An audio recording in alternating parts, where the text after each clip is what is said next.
ஆண்டவர் கொடுத்த இந்த நாளுக்காய் நாமும் நன்றி சொல்வோம். ஆண்டவர் நம்மிடத்தில் எதிர்பார்க்கிறதெல்லாம் பெரிய விஷயங்களை ஆண்டவர் நம்மிடத்தில் அதிகமாக நம்மகிட்ட எதிர்பார்க்கல. ஆண்டவர் அந்த சின்ன அற்பமான விஷயத்தை தான் ஆண்டவர் பெருசாக பார்க்குறார்.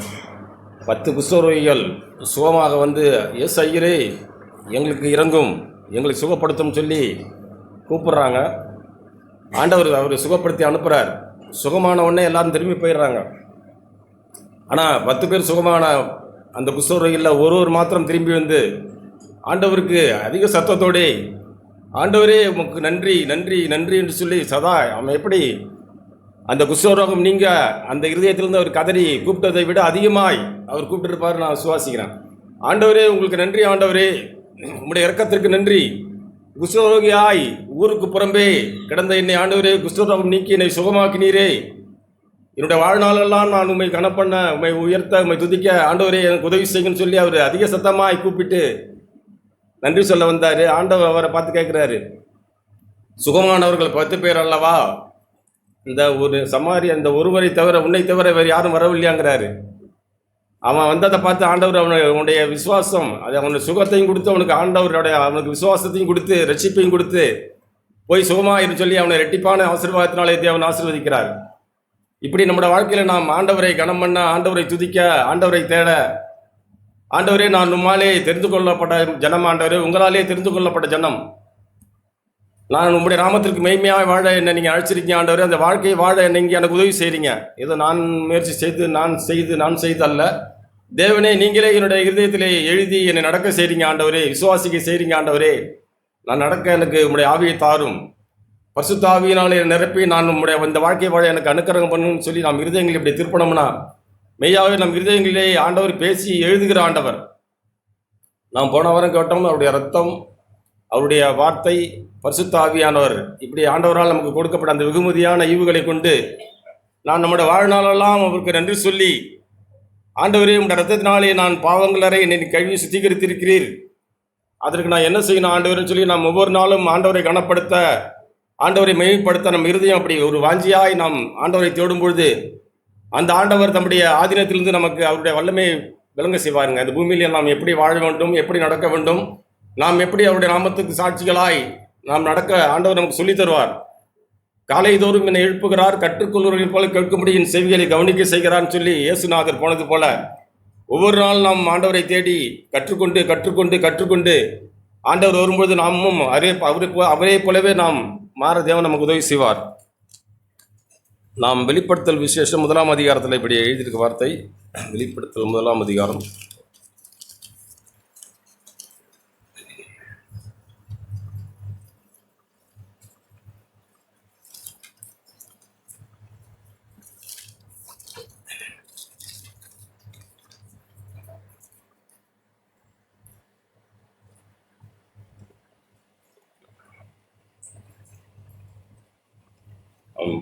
6ஆம் வசனம். 1ஆம் அதிகாரம் 6ஆம் வசனம்.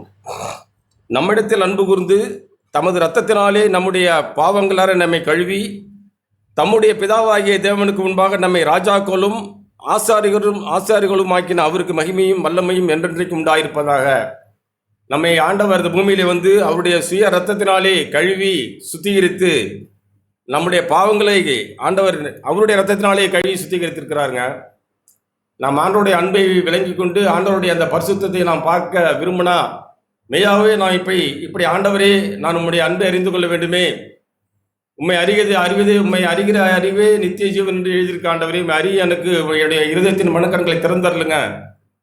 அப்படி நாம் ஒவ்வொரு நாளும் அதிக ஆர்வமாய் விருப்பமாய் நாம் ஆண்டவரை தேடுவதிலே வாஞ்சியாய் இருக்கும் பொழுது மெய்யாவே இந்த ஆவியானவர் நம்மை அவருடைய வாழ்க்கைக்கு நேராக நம்மை நடத்தி நம்மை ஆசீர்வதிப்பாருங்க. ரோமரின் புஸ்தகம் 5ஆம் அதிகாரம், அங்கேயும் இப்படி தான் இருக்கு. ரோமரின் புஸ்தகம் 5ஆம் அதிகாரம்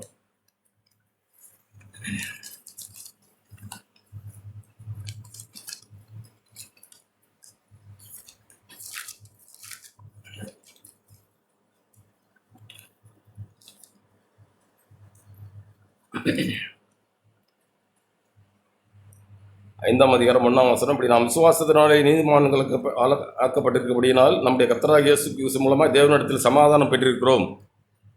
அப்படின்னு சொல்லிட்டு 5ஆம் வசனம் 5:5, அவர் நமக்கு அருளப்பட்ட பரிசுத்த ஆவியினாலே தேவ அன்பு நம்முடைய இருதயங்களில் ஊற்றப்பட்டிருக்கிறது. அந்த நம்பிக்கை நம்மை வெட்கப்படுத்தாது. அன்றியும் நாம் பலனற்றவராக இருக்கும்போதே குறித்த காலத்திலே கிறிஸ்து அக்கிரமக்காரருக்காய் மரித்தார். நீதிமானுக்காக ஒருவன் மரிக்கிறது அரிது, நல்லவனுக்காக ஒருவேளை ஒருவன் மரிக்க துணிவான். நாம் பாவிகளாக இருக்கையிலே கிறிஸ்து நமக்காக மரித்ததினாலே தேவன் நம்மேல் வைத்த தமது அன்பை விளங்க பண்ணுகிறார். முதல்ல நாம் பலனற்றவர்களாக இருக்கும்போதே ஆண்டவர் என்னை முன்குறித்திருக்கிறார். சரியாய் குறித்த காலத்திலே என்னுடைய அக்கிரமத்திற்காக இயேசு கிறிஸ்து பூமியிலே சிலுவையிலே அறைய தன்னை ஒப்பு கொடுத்திருக்கிறார். நான் பாவிகளாக இருக்கும்போதே கிறிஸ்து அவருடைய மரணத்தினாலே, சரீர மரணத்தினாலே ஆண்டவர் என்னை நீதிமான்களாக்கி கோபாக்கினைக்கு நீங்களாகி என்னை ரட்சித்திருக்கிறாரே. ஆண்டவரே, நான் இந்த கிறிஸ்துவை ஆதாயப்படுத்திக் கொள்ளும்படிக்கு என்னுடைய வாழ்க்கையை எப்பொழுதும் நாம் இயேசுவை பின்பற்றி வாழ, இந்த பொல்லாத உலகத்திலிருந்து நான் ஆண்டவரை பிரிக்கப்பட்டேன் என்பதை உணர்ந்து ஒவ்வொரு நாளும் இந்த கிறிஸ்துவ வாழ்க்கைங்கிறது நாம் ஆண்டவரை தேடி தேடி ஒவ்வொரு நாளும் ஆசையாய் தொடர்கிற வாழ்க்கை. நாம் ஆண்டவரே நம் இருதயத்தில் விருப்பத்தையும் செய்ய உண்டாக்கி இருக்கிறார். நாம் அந்த விருப்பத்தையும் செய்ய நாமே அழிச்சு போட்டக்கூடாது. ஆண்டவரே, நான் நம்மை தேட விரும்புகிறேன். ஆண்டவரே, உங்களோட ஆவியினாலே என்னை நிரப்பி நடத்துங்க. அன்னைக்கு எம்மாவூர் சீடர்கள் பேசிக்கிட்டே போகிறாங்க.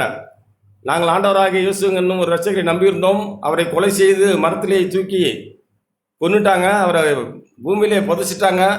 நாங்கள் அவரே நம்பியிருந்தோமேன்னு சொல்லி அவங்க கலங்கி பேசிக்கிட்டே போகும்போது இயேசுதாமே அவர்களை கூட நடந்து போய் அவருடைய மனக்கலக்கங்களை நீக்கி அவருடைய இருதயத்தின் கண்களை திறந்து ஆண்டவர் சம்பாஷித்து அவர்களை விடுதலை பண்ணுகிறார்.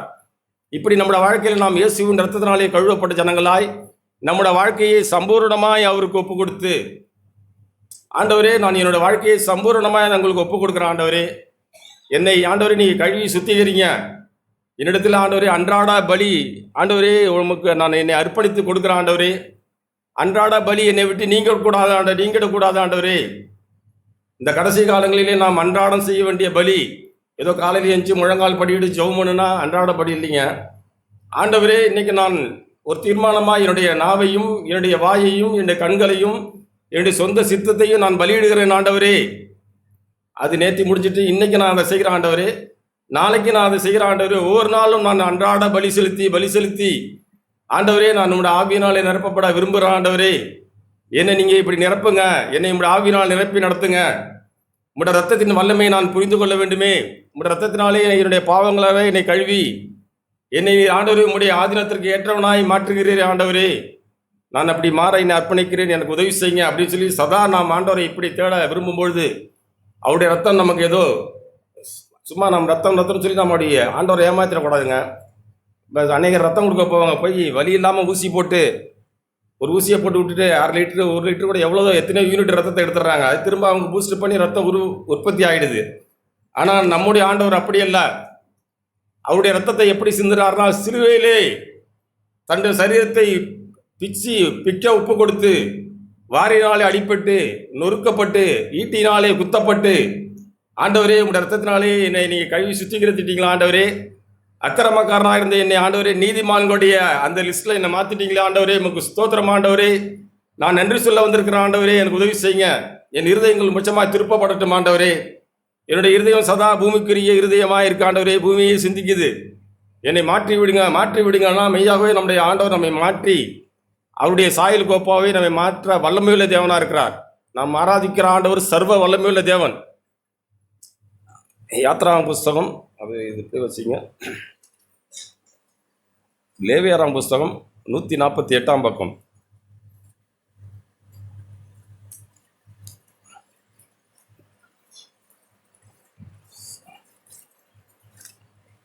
அதுக்கு முன்னாடி எடுத்துக்கலாம்.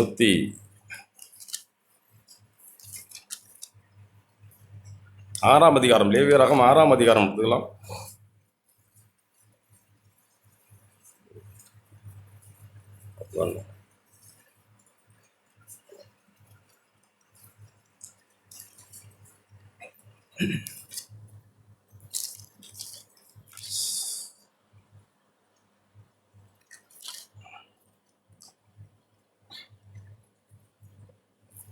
சரி, இது வரும்.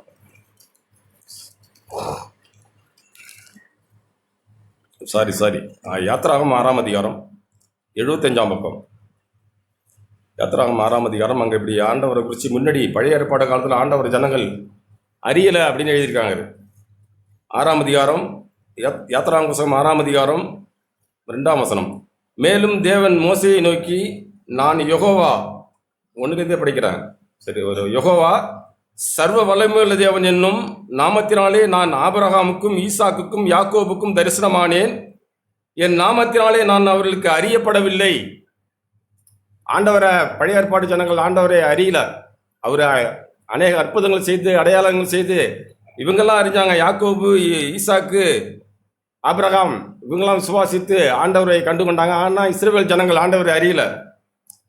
அவர் சொல்கிற வார்த்தையெல்லாம், அவர்கள் பரதேசிகளாய் தங்கின தேசமாகிய கானான் தேசத்தை அவர்களுக்கு கொடுப்பேன் என்று நான் அவர்களுடைய என் உடன்படிக்கையை ஏற்படுத்தியிருக்கிறேன். எகிப்தியர் அடிமை கொள்கிற இஸ்ரவேல் புத்திரரின் பெருமூச்சையும் நான் கேட்டு என் உடன்படிக்கையை நினைத்தேன். ஆதலால் இஸ்ரவேல் புத்திரரை நோக்கி, நானே கர்த்தர், உங்கள் மேல் எகிப்தியர் சுமத்தின சுமைகளை நீக்கி நான் உங்களை விடுவித்து உங்களை அவர்களை அடிமைத்தனத்திற்கு நீங்களாகி ஓங்கிய கையினாலும் மகா தண்டனைகளினாலும் உங்களை மீட்டு உங்களை எனக்கு ஜனங்களாக சேர்த்து கொண்டு உங்களுக்கு தேவனாயிருப்பேன். உங்கள் மேல் எகிப்தியர் சுமத்தின சுமைகளை நீக்கி உங்களை விடுவிக்கிறது உங்கள் தேவனாய கர்த்தர் நான் என்று அறிவீர்கள் சொல்லி எங்க ஆண்டவர் சொன்னார். ஆனால் அந்த இஸ்ரவேல் ஜனங்கள் ஆண்டவர் அறியறீங்க. ஆனால் புதிய ஏற்பாட்டில் ஆகிய நாம என்ன, புதிய ஏற்பாட்டில் இயேசு என்ற நாமத்தினாலே இது பூமிக்கு வந்த இரட்சகராகிய இயேசு ஆண்டவர் நம்முடைய பாவங்களையும் அக்கிரமங்களையும் நீக்கி நம்மை எல்லா அடிமைத்தன கட்டுகளிலிருந்து விடுதலையாக்கி நம்மை அப்படியே வாழலாம்னு சொல்லலைங்க. அதுக்கு மேலேயே நமக்கு ஒன்று செய்திருக்கிறாரு. தன்னுடைய சொந்த ரத்தத்தை சிந்தி நமக்கு ஒரு புதிய உடன்படிக்கையை ஏற்படுத்தியிருக்கிறாரு. நாம் போன வாரம் கட்டது போல லூக்கா 22 வசனத்தில் அவருடைய ரத்தத்தினாலே நமக்கு ஒரு புதிய உடன்படிக்கையை செய்திருக்கிறார் அந்த ஆண்டவர். அந்த ஆண்டவருக்கென்று நாம் ஒவ்வொரு நாளும் நம் இருதயங்களை ஆழமாய் ஒப்பு கொடுத்து, ஆண்டவரே நீர் சர்வ வல்லமையுள்ள தேவன், ஆண்டவரே நீர் மாறாதவர், நேற்றும் இன்றும் என்றும் மாறாத அந்த வல்லமையுள்ள தேவனுக்கு நான் என்னுடைய வாழ்க்கையை அர்ப்பணிக்கிறேன். இந்த பூமியிலே நான் ஏதோ மாய்மாலமாய் நடித்து இந்த உலகத்தாரை நான் ஏமாற்ற போல உங்களை ஏமாத்திடக்கூடாது ஆண்டவரே. நான் உண்மையை பின்பற்றி வர எப்பொழுதும் நான் நேர்மையும் முத்தமும் உண்மையுமாய் வாழ உதவி செய்யுங்க. என் இருதயம் எப்பொழுதும் உடைய அன்பினாலே நிறைப்பட உதவி செய்யுங்க அப்படின்னு சொல்லி நம் இருதயங்களை இப்படியெல்லாம் நாம் ஆண்டவருக்கு முன்பாக நம்ம ஒப்பு கொடுத்து வாழும்போது நாம் மெய்யாகவே அவருடைய ரத்தத்தினாலே கழுவப்பட்டு நாம் ராஜாக்களும் ஆசாரிகளுமாக இருக்கிறதை நாம் உணர்ந்து கொள்ள முடியும். நம்முடைய நோக்கமெல்லாம் எப்பொழுதுமே, ஆண்டவரே நான் உடைய குமாரனுடைய சாயலுக்கு ஒப்பாக இருப்பதற்கு அழைக்கப்பட்ட மனுஷன் ஆண்டவரே, என்னுடைய மாம்சம் அந்த பூமிக்குரியது நாடு ஆண்டவரே, என்னை விடுதலை பண்ணுங்க, நான் விடுதலை ஆகி உமக்கென்று வாழ விரும்புகிறேன் ஆண்டவரே அப்படின்னு சொல்லி நாம் வாழ ஒவ்வொரு நாளும் நம் இருதயங்களை ஒப்புக் கொடுக்கும்பொழுது மெய்யாகவே நம் இருதயம் திருப்பப்படுங்க. நான் ஒரு சம்பவத்தை காலையில் படித்து உற்சாகம் அடைஞ்சேன். 1 ராஜாக்கள் புஸ்தகம் 5ஆம் அதிகாரம். நம்ம எத்தனையோ முறை வாசிச்சிருக்கிறோம். அந்த 1 ராஜாக்கள் 5ஆம் அதிகாரம்.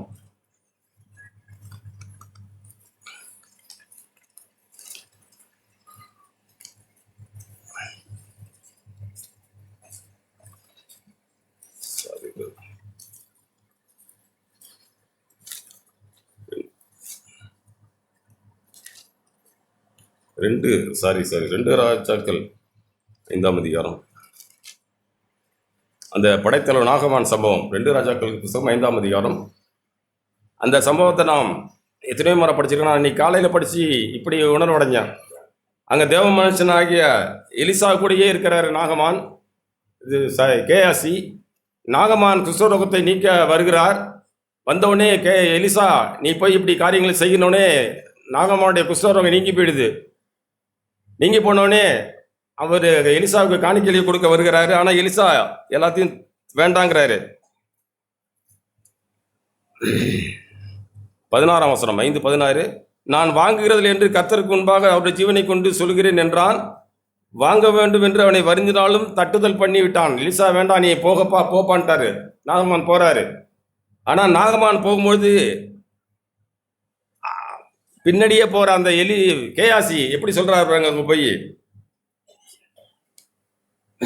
20ஆம் வசனம். தேவனுடைய மனுஷனாகிய எலிசாவின் வேலைக்காரன் கேயாசி என்பவன் அந்த சீரியனாகிய நாகமான் கொண்டு வந்ததை என் ஆண்டவன் கையிலே வாங்காமல் அவனை விட்டு விட்டார். நான் அவன் பிறகே போய் அவன் கையிலே ஏதாவது வாங்கி என்று சொல்லி போய் வாங்குறாரு நாகமான்கிட்ட போய். இதேமாரி எலிசாவுக்கு இப்போ 2 பேர் வந்திருக்காங்க, நீ இப்படி வஸ்திரம் கொடு, காரியங்கள் கொடுன்னோடனே அவர் கொடுக்குறாரு. ஆனால் கொடுத்து வாங்கிட்டு வந்து தன்னுடைய வீட்டில் வச்சுட்டு இந்த கேயாசி நேராக வந்து எலிசாட்ட நிற்கிறாரு. 25ஆம் வசனம். அவன் உள்ளே போய் தன் எஜமானுக்கு முன்பாக நின்றான். 24ஆம் வசனத்தில் வாங்கி எல்லாத்தையும் வச்சுட்டு அவன் உள்ளே போய் தன் எஜமானுக்கு முன்பாக நின்றான். கேயாசியே, எங்கே இருந்து வந்தாய் என்று எலிசா அவனை கேட்டதற்கு அவன், உமது அடியான் எங்கும் போகவில்லையே என்றான். உமது அடியான் எங்கும் போகவில்லையே என்றான். அப்பொழுது எலிசா அவனை பார்த்து, அந்த மனுஷன் உனக்கு எதிர்கொண்டு வர தன் ரதத்திலிருந்து இறங்கி திரும்புகிற போது என் மனம் உன்னோட கூட செல்லவில்லையா? ஆண்டவருடைய மனம், ஆண்டவரே இப்படி நான் பாவம் செய்கிறேனே அப்படின்னு, கேயாசியே உனக்கு நினைவில்லையா? என்னுடைய மனம் கூட வந்தது, நீ அதையும் தட்டுதல் பண்ணிட்டு நீ என்னுடைய விருப்பத்துக்கு வாங்கிட்டு வந்து நான் எங்கேயும் போகவில்லைன்னு சொல்லி என்னட்டே நீ இப்படி காரியங்களை மறைக்கிறேன்னு சொல்லி கேயாசியை எலிசா கண்டிச்சு அனுப்புறாருங்க. நாகமானின் குஷ்டரோகம் கேயாசிக்கு வந்துடுது. வாழ்நாளெல்லாம் கேயாசி குஷ்டரோகியாக இருந்து சாகிறார். நம்மளோட வாழ்க்கையை நாம் அப்படி பழைய ஏற்பாட்டு மனிதர்களை போல நாம் அப்படி ஆண்டவரை ஏமாத்தியோ மனுஷர்களை ஏமாத்தியோ வாழ விரும்பக்கூடாது. ஆண்டவரே, நான் முழுவதுமாக திரும்பிடுறேன். ஆண்டவரே, என்னுடைய சரீரங்களை ஜீவ பலியாக உங்களுக்கு ஒப்பு கொடுக்குறேன். ஆண்டவரே, ஒவ்வொரு நாளும் நான் அன்றாட பலியை என்னிடத்திலிருந்து நீக்கிடக்கூடாது. ஆண்டவரே, நான் ஒவ்வொரு நாளும் என்னுடைய சரீரத்தை நான் ஜீவ பலியாக ஒப்பு கொடுத்து சுயத்திற்கு செத்து ஆண்டவரே உண்மை ஆசையாய் பின்தொடர எனக்கு உதவி செய்யுங்க. உம்முடைய புதிய உடன்படிக்கை ரத்தத்தை நான் ஆண்டவரே அவமாக்கி போற்றக்கூடாது. ஆண்டவரே, என்னை நித்திய வீட்டுக்கு அழைத்த தேவன், பரம அழைப்புக்கு பங்குள்ள மனுஷன் நான். ஆண்டவரே, என்னை உடைய சாயல் கோப்பாய் மாற்றி விடுங்க. நீங்கள் அதற்குனே இந்த பூமிக்கு இறங்கி வந்தீங்க. ஆண்டவரே, நான் உன்னுடைய அர்த்தத்தினாலே நான் நீதிமான்களாக்கப்பட்ட மனுஷி. இப்படி நாம் ஒவ்வொருவரும் ஒவ்வொரு நாளும் ஆண்டவரை தேடுவதில் தீவிரமாய் நாம் நம்மை ஆண்டவருக்கு ஒப்பு கொடுத்தோம்னு செய்யுங்க. மெய்யாகவே நாம் அவருடைய ரத்தத்தினாலே கழுவிப்பட்டு ஆண்டவர் நம்மை அப்படிதாங்க பார்க்குறாரு. நாம் பலனற்றவர்களாக இருக்கும் பொழுது, பாவிகளாக இருக்கும் பொழுது ஆண்டவராக இயேசு குறித்த காலத்திலே எனக்காக இறங்கி வந்தாரே. அவருடைய ரத்தத்தினாலே நான் நீதிமான்கள் அப்படி இன்னைக்கு என்னுடைய வாழ்க்கையிலே சந்தோஷமும் சமாதானத்தை தந்திருக்கிறாரே. அந்த ஆண்டவருக்கு என் வாழ்நாளெல்லாம் நன்றி சொல்லி நான் அவரை மகிமைப்படுத்தணுமே. ஆண்டவரே, எனக்கு ஒரு வாழ்க்கை கொடுத்துருங்க. ஆண்டவரே, இந்த வாழ்க்கையில் நான் உண்மையே தேட உதவி செய்யுங்க. கேட்டது போல தாவீதுக்கு கேட்குறாரு, உனக்கு சாலமோன்ட்ட கேட்டார், உனக்கு என்ன வேணும்னு கேட்டார். ஆண்டவர் இந்த ஜனங்களை மேய்க்கு, இந்த ஜனங்கள் நடத்த உங்கள் ஞானத்தை தாங்கன்னு சொல்லி சாலமோன்னு கேட்டார். ஆனால் அதே தாவீதிட்ட மட்டும் ஆண்டவர் கேட்டிருக்கிறாரு. ஆண்டவர் என்ன கேட்டார்னா, உனக்கு என்ன வேணும்? ஆண்டவர் தாவீதை பார்த்து கேட்டார், ஆண்டவரே, நான் உங்களுடைய ஆலயத்தில் வந்து உங்களுடைய நாமத்தையே நான் ஆராய்ச்சி பண்ணணும். ஆண்டவரே, என் வாழ்நாளெல்லாம் உண்மை சிந்திக்கணும். ஆண்டவரே, உமக்கொன்று வாழணும். ஆண்டவரே, நான் உங்களுடைய ஆலயத்தில் உள்ளதை நான் அதிகமாக நான் வாஞ்சித்து விரும்பி தேட எனக்கு உதவி செய்யுங்க அப்படின்னு சொல்லி தாவீது தன்னுடைய இதயத்தை தேவனுடைய காரியங்களிலே எப்பொழுதும் பதிய வச்சிருந்தாருங்க. ஆனால் சாலமோன் ஞானத்தை கேட்டார், கொடுத்தாரு. ஆனால் பிற்காலங்களில் சாலமோன் தன்னுடைய ஞானத்தினாலே அவர் கெட்டு போயிட்டார். நம்முடைய இருதயம் அப்படி, ஆண்டவரே, நான் உம்முடைய நாமத்திற்கு மகிமையாய் வாழ என்னை நீங்கள் அழைச்சிருக்கீங்க, என்னை ரத்தத்தினாலே கழுவி இருக்கிறீங்க. நான் ஆண்டவரே உம்முடைய பிள்ளையாய் இந்த பூமியிலே உம்முடைய ஸ்தானாதிபதியாய் நான் வாழ எனக்கு நீங்கள் உம்முடைய ஆவியை அளவில்லாமல் தாங்க. ஆண்டவரே, நான் என்னுடைய சரீரங்களை ஜீவ பலியாய் ஒப்பு கொடுத்து ஒரு புத்தியுள்ள மனுஷனாய், புத்தியுள்ள ஆராதனை செய்கிற மனுஷனாய் நான் எப்பொழுதும் விழித்திருக்க உதவி செய்யுங்க. இப்படி வாழ்கிற நம் இருதயங்களே மெய்யாகவே ஆண்டவர் எழுதுவாருங்க. 9ஆம் அதிகாரம், எபிரேயர் புத்தகம் 9ஆம் அதிகாரம் 8ஆம் அதிகாரம்.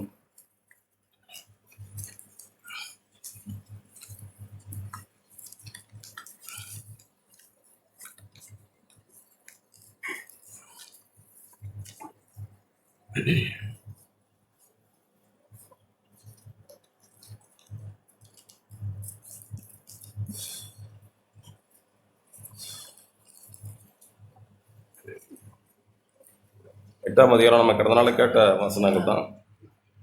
அந்த நாட்களுக்கு பின்பு நான் 8:10 இஸ்ரவேல் குடும்பத்தாரோடு பண்ண உடன்படிக்கையாவது என்னுடைய பிரமாணங்களை அவருடைய மனதிலே ஆண்டவர் வைத்து அவர்களுடைய இருதயங்களிலே அவைகளை எழுதுவேன். ஆண்டவரே வைத்து ஆண்டவரே எழுதுகிறாருங்க. நான் அவர்கள் தேவனாயிருப்பேன், அவர்கள் என் ஜனமாயிருப்பார்கள். முன்னாடி 9ஆம் வசனம், அவர்களுடைய பிதாக்கள் எகிப்து தேசத்திலிருந்து கொண்டு வரும்படி நான் அவர்களுடைய கையை பிடித்த நாளிலே அவர்களோடு பணிந்த உடன்படிக்கையை போல இது இருப்பதில்லை. அந்த உடன்படிக்கையிலே அவர்கள் நிலை நிற்கவில்லையே, நானும் அவர்களை புறக்கணித்தேன் என்று கர்த்தர் சொல்கிறார். அந்த நாட்களுக்கு பின்பு ஆண்டவர் செய்கிற காரியங்கள் ஆண்டவரே நம்முடைய இருதயங்களிலே அவரே எழுதுகிறாருங்க. தேவன் தம்முடைய விரல்களினாலே நம் இருதயங்களில் எழுதுகிறாரா. நாம் என்ன செய்யணும்? ஆண்டவரே, நான் என்னை ஒப்புக் கொடுக்குறேன். ஆண்டவரே, என்னை உங்களுக்கு ஒப்புக் கொடுக்கிறேன். அந்த மரியாள் சகோதரி செய்தது போல இது எப்படி ஆகும் சொல்லி அந்த அம்மா, இது எப்படி ஆகும்? நான் திருமணமாகவில்லையே, அப்படின்னோடனே ஆண்டவர் நான் உனக்கு இப்படி காரியங்கள் செய்கிறேன்னு சொன்ன அந்த சகோதரி அப்படியே தன்னை அப்படியே சரண்டர் பண்ணிட்டாங்க, ஒப்பு கொடுத்துட்டாங்க. ஆனால் அதுக்கு முன்னாடி அவர் யோவானுடைய தகப்பன் சகரியா அநேக காரியங்களை தேவதூதனுக்கு முன்பாக கேள்வி கேட்குறாரு. இது எப்படி ஆகும், அது எப்படி ஆகும்னு சொல்லி அவர் கேள்வி கேட்கும்போது அவிசுவாசத்தினாலே அங்கே காரியங்கள் அவருக்கு தடைப்பட்டு போகுது. ஆனால் மரியாதை சகோதரி, ஆண்டவரே உம்மாலே ஆகாத காரியம் ஒன்றும் இல்லை, இதோ ஆண்டவருக்கு அடிமை அப்படின்னு சொல்லி சகோதரி தன்னை ஒப்பு கொடுத்த உடனே அவருடைய இருதயங்களிலே ஆண்டவர் எழுதிட்டாருங்க பரிசுத்த ஆவியினாலே. இப்படி நம்முடைய இருதயங்களிலே ஆண்டவர் எழுத முதல்ல நான் என்னை ஒப்பு கொடுக்கணும். ஆண்டவரே, நான் என்னுடைய மனசும் மாம்சம் விரும்பினபடி வாழக்கூடாது, ஆண்டவரே என்னை மாற்றி போடுங்க. நான் கேயாசியை போல எல்லாவற்றையும் செஞ்சுட்டு நான் ஒன்றுமே செய்யலையே ஆண்டவனே அப்படின்னு சொல்லி நான் நிற்கக்கூடாது. ஆண்டவரே, நான் நேர்மையுள்ள மனுஷனா, என் இருதயத்தை முன்பாய் திறந்து நீர் என்னோடு வந்து தங்குகிற ஆண்டவராக நான் ஏற்றுக்கொள்ளக்கூடிய மனுஷனா எப்பொழுதும் நான் இப்படி விழிப்பாக இருக்க உதவி செய்யுங்க. நான் புதிய உடன்படிக்கையின் மனுஷனா, என்னுடைய ரத்தத்தினாலே நான் சம்பாதிக்கப்பட்ட மனுஷனா, என்னுடைய பாவங்கள நீங்கள் கழுவிங்கிறத நான் உணர்ந்திருந்தேனா ஆண்டவரே, நான் எப்பொழுதும் பாவத்துக்கு விரோதமாக மாத்திரம் நான் போராட எனக்கு உதவி செய்யுங்க. ஆண்டவரே, எப்பொழுதும் சாத்தானுக்கு விரோதமாக நீர் என் பட்சத்தில் இருக்கிறீர். என்னுடைய சர்வாயுத வர்க்கம்லாம் சாத்தானை மேற்கொள்ள உங்களுடைய வல்லமை தாங்க. என்னை மடங்கடிக்கப்படுகிற அவனுடைய எல்லா நோக்கத்தையும் நான் எதிர்க்க உதவி செய்யுங்க. ஆண்டவரே, சதா நான் சாத்தானோடு கூட போர் செய்கிற மனுஷனாக நான் மாற வேண்டுமே, எனக்கு நீங்கள் உதவி செய்யணும்னு சொல்லி நான் இப்படி ஆண்டவரை தேடும் பொழுது ஆண்டவர் தம்முடைய ஆவியை நமக்கு அளவு இல்லாமல் தருவாருங்க. ஏதோ நம்ம ஆண்டவர் சும்மா கூப்பிட்டு நம்ம இப்படி நடத்தலை. நாம் வாழ்நாளெல்லாம் பரிசுத்துக்கு பங்குருளாய் வாழ அழைக்கப்பட்ட நாம் வாழ்நாளெல்லாம் அவரோட கூட அரசால போகிற அந்த ஜனங்களாகிய நாம் ஒவ்வொரு நாளும் சந்தோஷமாய் ஆண்டவரை தேடி, ஆண்டவரே நான் நம்முடைய ரத்தத்தினாலே கழுவப்பட்ட மனுஷன் என்பதை உணர்ந்து என்னுடைய வாழ்க்கையை சீர்படுத்திக் கொள்ள உதவி செய்யுங்க. தொடர்ந்து நான் தாழ்மையாக இருக்க உதவி செய்யுங்க. உங்களுடைய கிருபையை நான் நல்லல் தட்டாமல் இருக்க உதவி செய்யுங்க. என் இருதயத்தை நான் திறந்து தர ஆண்டவரே, பரிசுத்த ஆவியானவரே என்னை ஒப்புக் கொடுக்கிறேன். என் இருதயத்தில் நீங்கள் எழுதுங்க ஆண்டவரே, உங்களுடைய ஆவியினாலே என் இருதயத்தில் எழுதுங்க. இப்படி நாம் ஒவ்வொரு நாளும் நாம் ஆண்டவருக்கு ஒப்புக் கொடுப்போம். இப்படி ஒப்புக் கொடுக்குற ஜனங்கள் மேல் ஆண்டவர் மெய்யாகவே விருப்பமாக இருக்கிறாங்க. இதற்காகவே ஆண்டவர் உங்களையும் என்னை தேடி வந்து ரசித்திருக்கிறார். ஆண்டவரே, நான் இதற்கு தகுதி இல்லாத மனுஷன். ஆண்டவரே, நீர் என்னை உடைய ரத்தத்தினாலே தகுதிப்படுத்தியிருக்கிறீர். நான் சுபாவத்தின்படி எத்தனையோ அசிங்கமான கேடான மனுஷனாக இருக்கிற ஆண்டவரே, எல்லாவற்றையும் உடைய ஆவியினாலே என்னை மாற்றி உடைய ரத்தத்தினாலே என்னுடைய பாவங்களை என்னை கழுவி என்னை ராஜாக்களாய் மாற்றி விட்டீங்களே, ஸ்தோத்திரம் ஆண்டவரே. இந்த வாழ்க்கையை நான் இப்படி மனரம்மியமாய் வாழ உதவி செய்யுங்க. சதா என்னை தாழ்த்தி விட உதவி செய்யுங்க. உடைய ரத்தத்தை குறித்தான மேன்மையை நான் என்னுடைய இருதயத்தில் எப்பொழுதும் சிந்திக்க உதவி செய்யுங்க. ஆண்டவரே, இந்த ரத்தத்தை நான் அல்லல் தட்டாத மனுஷனாக இருக்க உதவி செய்யுங்க. இப்படி நம்ம ஒவ்வொரு நாளும் இயேசுவின் ரத்தம் என்னுடைய வாழ்க்கையில் ஜெயத்தை கொண்டு வந்து விடும். இயேசுவின் நாமத்தினாலே நான் சாத்தானை ஜெயிப்பேன். வசனத்தினாலும் இயேசுவின் ரத்தத்தினாலும் நான் சாத்தானை எதிர்க்க தேவன் எனக்கு அவருடைய வல்லமையை தருகிறார். இப்படி ஒவ்வொரு நாளும் நாம் வாழும்போது மெய்யாகவே நம்முடைய வாழ்க்கை மறுரூபப்படுங்க. சந்தோஷமாய் சமாதானமாய், ஆண்டவரே நீ சாலமோனிலும் பெரியவர், என் கூட இருக்கீங்க ஆண்டவரே. இந்த பொல்லாத உலகத்திலே நான் மன நிம்மதியாய் சந்தோஷமாய் சமாதானமாய் வாழ நீர் எனக்கு கற்றுக் கொடுத்துருக்கீங்க ஆண்டவரே. நான் சுமை சுமந்து கஷ்டப்பட்டு வாழ விரும்பல ஆண்டவரே. என்னுடைய சுமையை இலகுவாக்கி இறக்கி வச்சுட்டு சந்தோஷமாக என் ஆண்டவரோடு கூட நான் நடக்க என்னை அர்ப்பணிக்கிறேன். இப்படி நாம் ஒவ்வொரு நாளும் நம்முடைய சரீரங்களை ஜீவபலியாய் நாம் ஒப்புக் கொடுக்கும்போது அந்த ஆவியானவர் உங்களையும் என்னை நடத்துவார் என்று சொல்லி என்னுடைய நம்பிக்கையும் விசுவாசத்தையும் அறிக்கையிடுகிறேன்.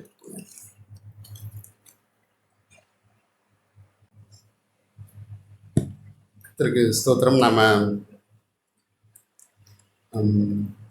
அவனுடைய வார்த்தைகளை இப்படி இதில் கேட்டோம். வெளிப்படுத்தின விசேஷம் 1வது அதிகாரத்தில் நம்ம ஒரு காரியத்தை பார்த்தோம். அதில்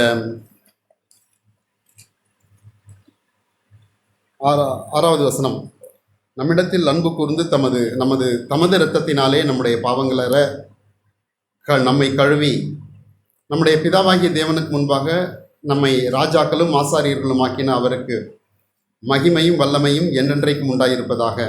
ஆமேன். இங்கே ஆண்டவர் ஒரு பெரிய காரியத்தை செஞ்சுருக்கார். அது என்ன காரியம் அப்படின்னா, நம்மை பாவங்களை கழுவி இருக்கிறார். தேவனுக்கு முன்பாக நம்மை நிறுத்தி இருக்கிறார். தேவனோடு நாம் நிற்க முடியாதவர்கள், தேவனை அறியக்கூட தேவனை உணரக்கூட முடியாதிருந்த இருதயம் உடைய பொல்லாத கடினமுள்ளவர்கள் நாம். ஏனென்றால் வீழ்ந்து போன ஆதாமின் மாம்சத்தை பெற்றிருந்தவர்கள். ஆதாம் வீழ்ந்து போனான். அவனுடைய சந்ததிகளாகிய நாம் தேவனிடமிருந்து தூரமாய் விலகி போயிருந்தோம். அவனுக்கு அப்புறம் வந்த எல்லாரும் பாவம் செய்து தேவனுடைய இருதயத்தை துக்கமடைய செய்து அவரை ஆதியாகமம் 6 படிக்கிறோம். அவர்கள் நிமித்தம் அவர் 6 3 என் ஆவி என்றைக்கும் மனுஷனோடு போராடுவதில்லை, அவன் மாம்சந்தானே, அவன் இருக்கப் போகிற நாட்கள் 120 வருஷம் என்றார். அந்த அளவுக்கு நான் இனிமே மனுஷனோட நான் போராட மாட்டேன் அப்படின்னு சொல்லிட்டு தேவன் அவன் மேலே ஒரு பயங்கர துக்கத்துக்குள்ள போகிறார். அப்படிப்பட்ட நம்மை ஆண்டவர் பார்க்குறோம், நம்மை பிதாவாகிய தேவனுக்கு முன்பாக நிறுத்தி இருக்கிறார்.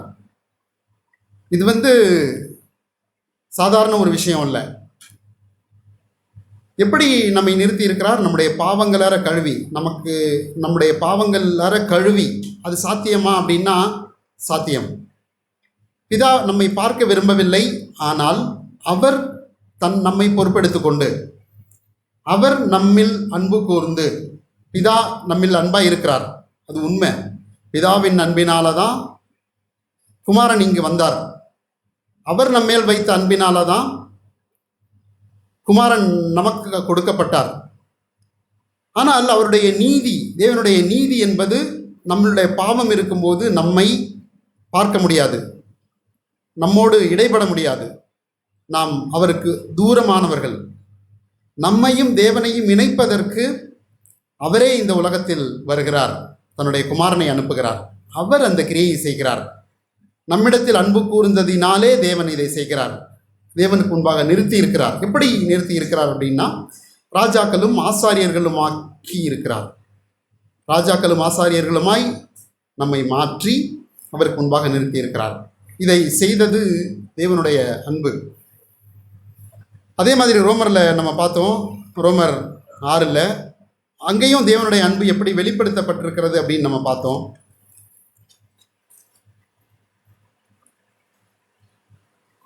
மேலும் நமக்கு அருளப்பட்ட பரிசுத்த ரோமர் 5:5 மேலும் நமக்கு அருளப்பட்ட பரிசுத்த ஆவியினாலே தேவ அன்பு நம்முடைய இருதயங்களில் ஊற்றப்பட்டிருக்கிறபடியால் அந்த நம்பிக்கை நம்மை வெட்கப்படுத்தாது. அன்றியும் நாம் பலனற்றவர்களாக இருக்கும் போதே குறித்த காலத்தில் கிறிஸ்து அக்கிரமக்காரருக்காக மரித்தார். நீதிமானுக்காக ஒருவன் மரிக்கிறது அரிது, நல்லவனுக்காக ஒருவேளை ஒருவன் மரிக்க துணிவான். நாம் பாவிகளாக இருக்கையில் கிறிஸ்து நமக்காக மரித்ததினாலே தேவன் நம்மேல் வைத்த தமது அன்பை விளங்க பண்ணுகிறார்.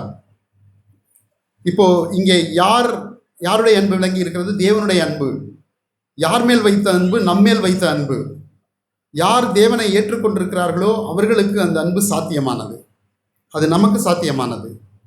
தேவனுடைய அன்பை நாம் அறிந்து கொள்ளும்படி, அந்த அன்பை ஏற்றுக்கொள்ளும்படி, அந்த அன்பிலே நாம் திளைத்திருக்கும்படி ஆண்டவர் நமக்கு கிருபை செய்திருக்கிறார். அது எப்படி சாத்தியமானது?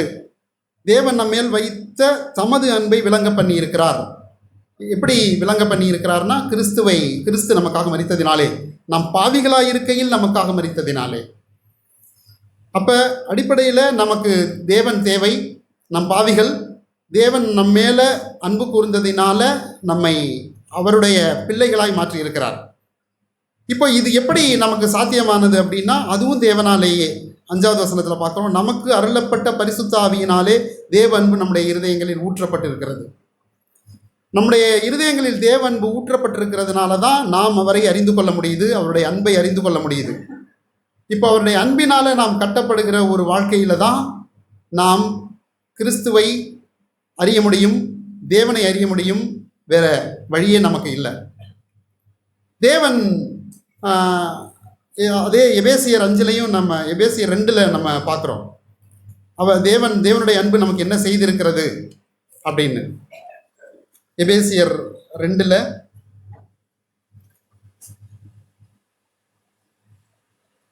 தேவனோ இரக்கத்தில் ஐஸ்வர்யமுள்ளவராய் நம்மில் அன்பு கூர்ந்த தம்முடைய மிகுந்த அன்பினாலே அக்கிரமங்களில் மரித்தவர்களாயிருந்த நம்மை கிறிஸ்துவுடனே கூட உயிர்ப்பித்தார். கிருபையினாலே ரட்சிக்கப்பட்டீர்கள்.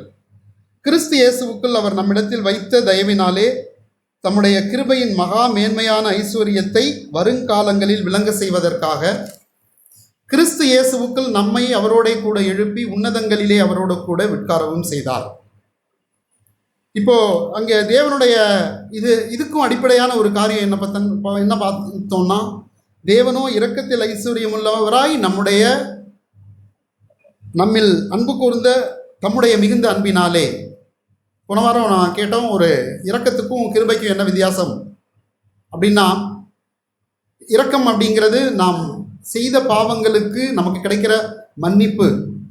கிருபை அப்படிங்கிறது பாவம் செய்யாமல் நம்மை பாதுகாத்துக் கொள்வதற்காக தேவ பெலன். இப்போ நாம் இரக்கத்தில் ஐஸ்வர்யம் உள்ளவர்களாய், தேவன் இரக்கத்தில் ஐஸ்வர்யம் உள்ளவராய் நம்மை பார்க்க முடிந்ததுன்னா அதுக்கு காரணம், தேவனுடைய இரக்கத்துக்கு அடிப்படையான காரணம் தேவ அன்பு. ஆண்டவர் பழைய உடன்படிக்கையில் அந்த ஜனங்களை சுமந்து கொண்டு வரும்போது என்ன சொல்வார்? கழுகு தன் குஞ்சுகளை சுமந்து வருவது போல. உபயோகமம் 4ன்னு நினைக்கிறேன்.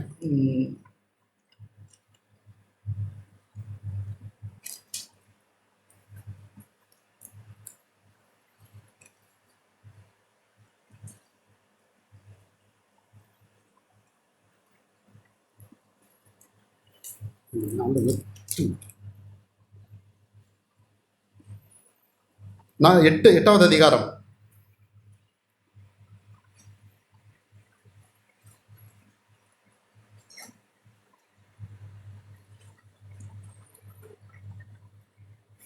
உன் தேவனாகிய கர்த்தர் 2வது வசனத்தில் இருக்கு. உன் தேவனாகிய கர்த்தர் உன்னை சிறுமைப்படுத்தும்படிக்கும் தம்முடைய கட்டளைகளை நீ கைக்கொள்ள மாட்டாயோ என்று உன்னை சோதித்து உன் இருதயத்தில் உள்ளதை நீ அறியும்படிக்கும் உன்னை இந்த 40 வருஷம் அளவும் வனாந்தரத்திலே நடத்தி வந்த எல்லா வழிகளையும் நினைப்பாயாக. அவர் உன்னை சிறுமைப்படுத்தி உன்னை பசியினால் வருத்தி, மனுஷன் அப்பத்தினால் மாத்திரமல்ல கர்த்தருடைய வாயிலிருந்து புறப்படுகிற ஒவ்வொரு வார்த்தையினாலும் பிழைப்பான் என்பதை உனக்கு உணர்த்தும்படிக்கு நீயும் உன் பிதாக்களும் அறியாதிருந்த மன்னாவினால் உன்னை போஷித்தார். இந்த 40 வருஷம் உன் மேலிருந்த வஸ்திரம் பழையதாய் போகவும் இல்லை, உன் கால் வீங்கவும் இல்லை. ஒருவன் தன் புத்திரனை சிட்சிக்கிறது போல உன் தேவனாகிய கர்த்தர் உன்னை சிட்சிக்கிறார் என்று உன் உள்ளத்தில் அறிந்து கொள்வாயாக, உன் இருதயத்தில் அறிந்து கொள்வாயாக. ஆகையால் உன் தேவனாகிய கர்த்தருடைய வழிகளில் நடந்து அவருக்கு பயப்படும்படிக்கு அவருடைய கற்பனைகளை கை கொள்ள கடவாய். இங்கே இதில் நம்ம பார்க்குறோம், தேவன் நம்மை எப்படி அவர்களை நடத்தி வந்தார் அப்படின்னு இதில் சொல்லியிருக்கு. உன் பிதாக்கள் அறியாத மன்னாவினால் போஷித்தேன். 2வது வசன கடைசியில் உன்னை இந்த 40 வருஷமும் இந்த வனாந்தரத்தில் நடத்தி வந்த எல்லா வழிகளையும் நினைப்பாயாக அப்படின்னு. இன்னொரு இடத்துல ஆண்டவர் சொல்வார், நாம் உன்னை கழுகு தன் குஞ்சுகளை சுமப்பது போல் உன்னை நான் சுமந்து கொண்டு வந்தேன் அப்படின்னு ஆண்டவர் சொல்வார். அப்படி அவர்களை ஆண்டவர் சுமந்து கொண்டு வந்தார். அவர்களோடு உடன்படிக்கை பண்ணினார், அவர்களுக்கு தன்னை வெளிப்படுத்தினார். ஆனால் அவர்களோ அவரை மீண்டும் துக்கப்படுத்தினார்கள். அவருக்கு தங்களை முழுமையாக ஒப்புக் கொடுக்கவில்லை, அவர்களால் முடியவில்லை. இது பழைய உடன்படிக்கையில் இப்படிப்பட்ட ஒரு காரியம் நடந்தது. யாத்திராகமம் 20வது அதிகாரம் 6வது வசனத்தில் ஆண்டவர் இப்படி சொல்றார். யாத்திராகமம் 20வது அதிகாரம் 6வது வசனத்தில் அவர் முதல்ல அவங்களோட பண்ண உடன்படிக்கையில் ஓரேப் மலையில் அத்தனை பேரையும் வர சொல்கிறாரு. வர சொல்லி தன்னை வெளிப்படுத்தி மோசே மூலமாக பேச வேண்டிய தேவன் தானே நேரடியாக பேசுகிறார். பேசும்போது ஒரு காரியத்தை அவங்கள்கிட்ட சொல்கிறார். என்னென்னா, என்னிடத்தில் அன்பு கூர்ந்து என் கற்பனைகளை கை கொள்ளுகிறவர்களுக்கோ 1000 தலைமுறை மட்டும் இரக்கம் செய்கிறவராய் இருக்கிறேன். இது என்னிடத்தில் அன்பு கூர்ந்து அப்படின்னு. அப்போ தேவன் இங்கே நம்மில் அன்பு கூர்ந்து நம்மை அவருக்காக எடுத்துக்கொண்டார், அவருக்காக மீட்டு கொண்டார். இரக்கத்தில் ஐஸ்வர்யம் உள்ளவராய் நம்மை அக்கிரமங்களிலிருந்து விடுவித்தார்.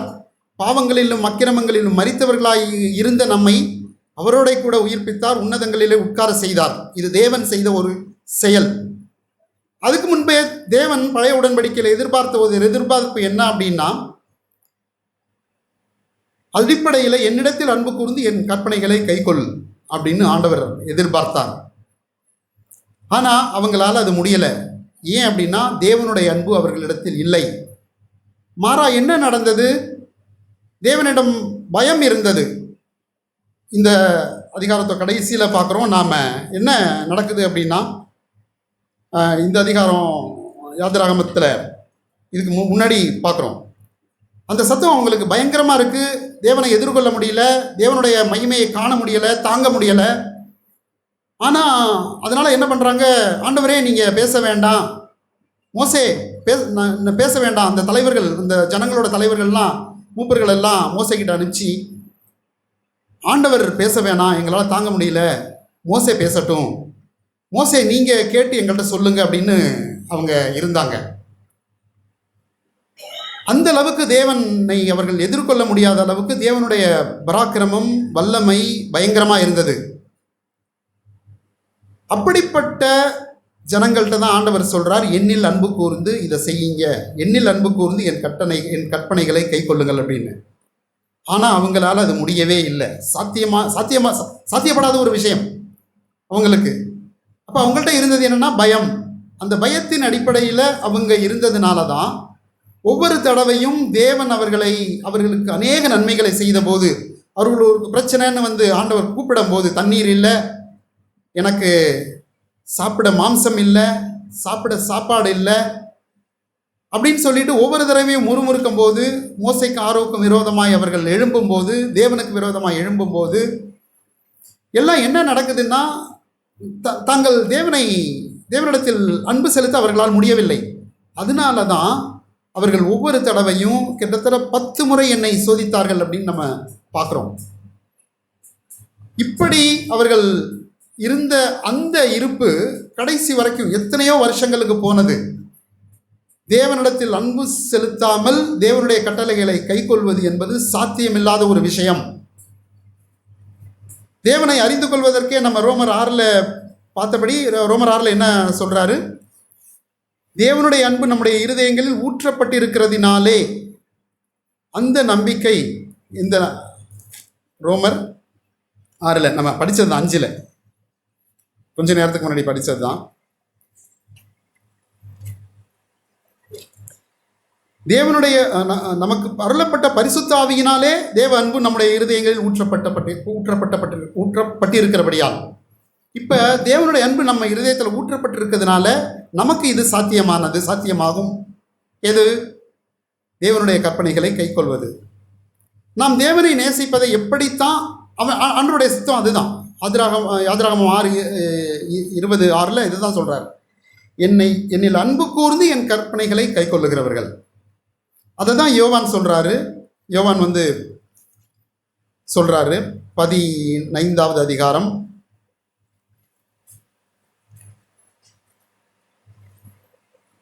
14:21.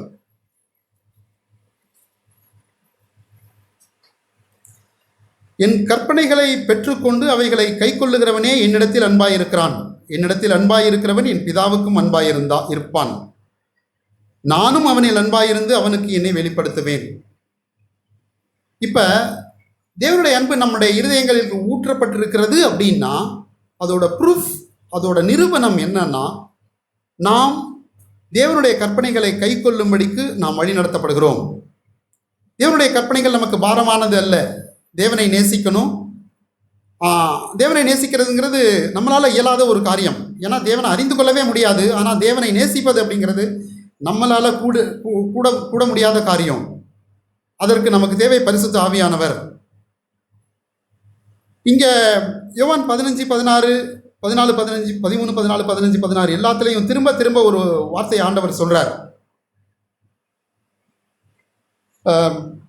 15:9 பார்க்குறோம், பிதா என்னில் அன்பாய் இருக்கிறது போல நானும் உங்களில் அன்பாய் இருக்கிறேன், என்னுடைய அன்பில் நிலைத்திருங்கள், நான் என் பிதாவின் கற்பனைகளை கைக்கொண்டு அவருடைய அன்பில் நிலைத்திருக்கிறது போல நீங்களும் என் கற்பனைகளை கொண்டிருந்தால் என்னுடைய அன்பிலே நிலைத்திருப்பீர்கள். இயேசு கிறிஸ்து இந்த உலகத்தில் வரும்போது மனுஷனாக இருந்தார். அவர் எப்படி பிதாவை நேசித்தார் அப்படிங்கிறத அவர் சொல்கிறார். எப்படி பிதாவை அன்பு கூர்ந்தார் அப்படிங்கிறத அவர் சொல்கிறார். என்ன? நான் என் பிதாவின் கற்பனைகளை கைக்கொண்டு அவருடைய அன்பில் நிலைத்திருக்கிறது போல. அப்போ அன்பில் நிலைத்திருக்கணும் அப்படின்னா அதுக்கு ஒரே ஒரு காரியம், நாம் தேவனுடைய கற்பனைகளை கைக்கொள்வது. அதுதான் அவர் எதிர்பார்க்கிறார். நீங்கள் அன்னைக்கு அவங்க சொன்னாங்க, அன்னைக்கு அவங்களுக்கு முன்பாக அது இருந்தது, ஆண்டவருடைய கட்டளை இருந்தது, என்னில் அன்பு கூர்ந்து என் கற்பனைகளை கை கொள்ளுங்கள் அப்படின்னு. அவங்களால சாத்தியப்படலை. ஆனால் இன்னைக்கு நமக்கு முன்பாக முன்மாதிரியாய் ஒரு காரியம் செய்யப்பட்டிருக்கிறது. நம்மை போன்ற இரத்தத்தினால, நம்மை போன்ற மாம்சத்திலும் இரத்தத்திலும் மாம்சத்திலும் வந்த நம்மை போல சோதிக்கப்பட்ட ஒரு தேவன், அவருக்கென்று ஒரு சொந்த சித்தம் இருந்தது, அவருக்கென்று சொந்த சுய விருப்பங்கள் இருந்தது, அவருக்கென்று அநேக காரியங்கள், அநேக அவருக்கு முன்னாடி ப்ரையாரிட்டிஸ் இருந்தது. ஆனால் தேவன் அது எதையுமே தன்னுடைய சுய சித்தத்தை செய்யாமல் பிதாவின் சித்தத்தை செய்கிறவராய் வந்தார். அதுதான் அவர் சொல்றார், நான் என் பிதாவின் கற்பனைகளை கை கொண்டு அவரில் நிலைத்திருக்கிறேன். அப்ப நீங்க என் கற்பனைகளை கை கொள்ளுங்கள், என்னுடைய அன்பிலே நிலைத்திருப்பீர்கள் அப்படின்னு ஆண்டவர் சொல்றார். அப்ப நாம் அன்பு அப்படின்னு வரும்போது தேவனுடைய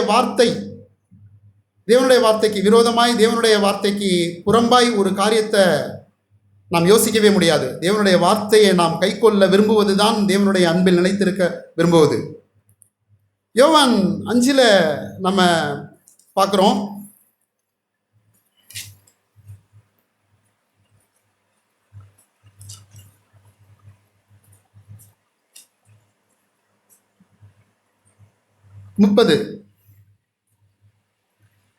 நான் என் சுயமாய் ஒன்று செய்கிறதில்லை, நான் கேட்கிறபடி அது இல்லை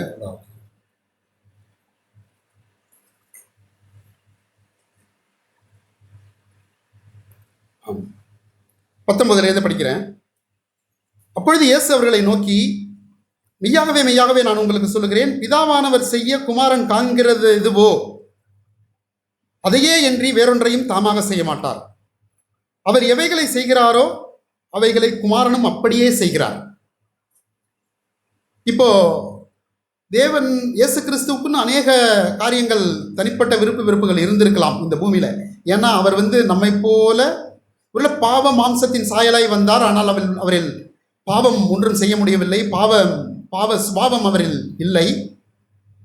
ஆனால் மாம்சத்திலும் இரத்தத்திலும், மாம்சமும் இரத்தமும் உடைய நம்மை போன்ற மாம்சத்தில் வந்ததினால நமக்கு இருக்கிற அத்தனை போராட்டங்களும் அத்தனை பலவீனங்களும் அவருக்கு முன்பாக இருந்தது.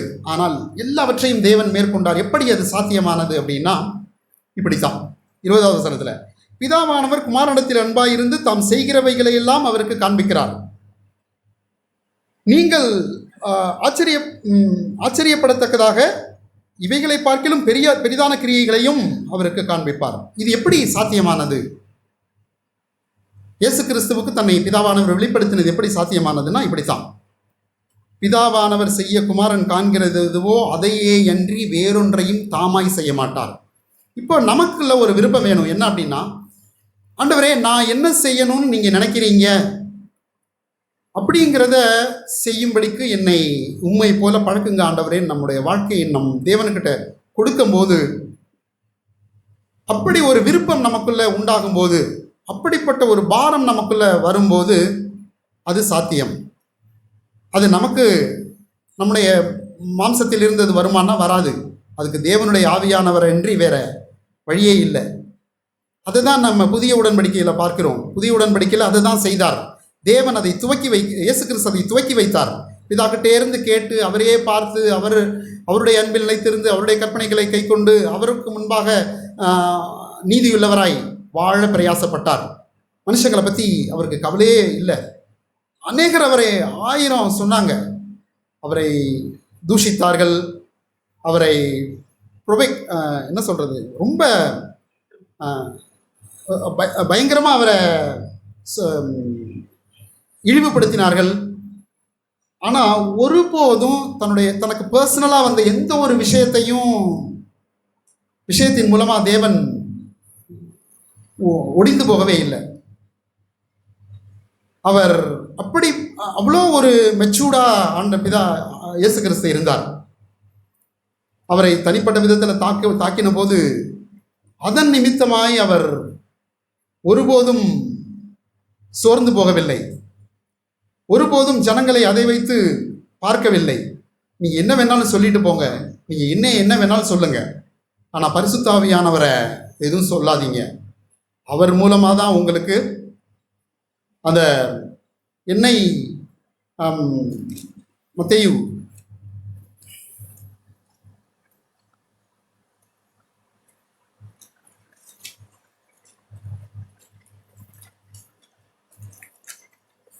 வசனம் யாராவது கொஞ்சம் இந்த ஹெல்ப் பண்ணுங்க.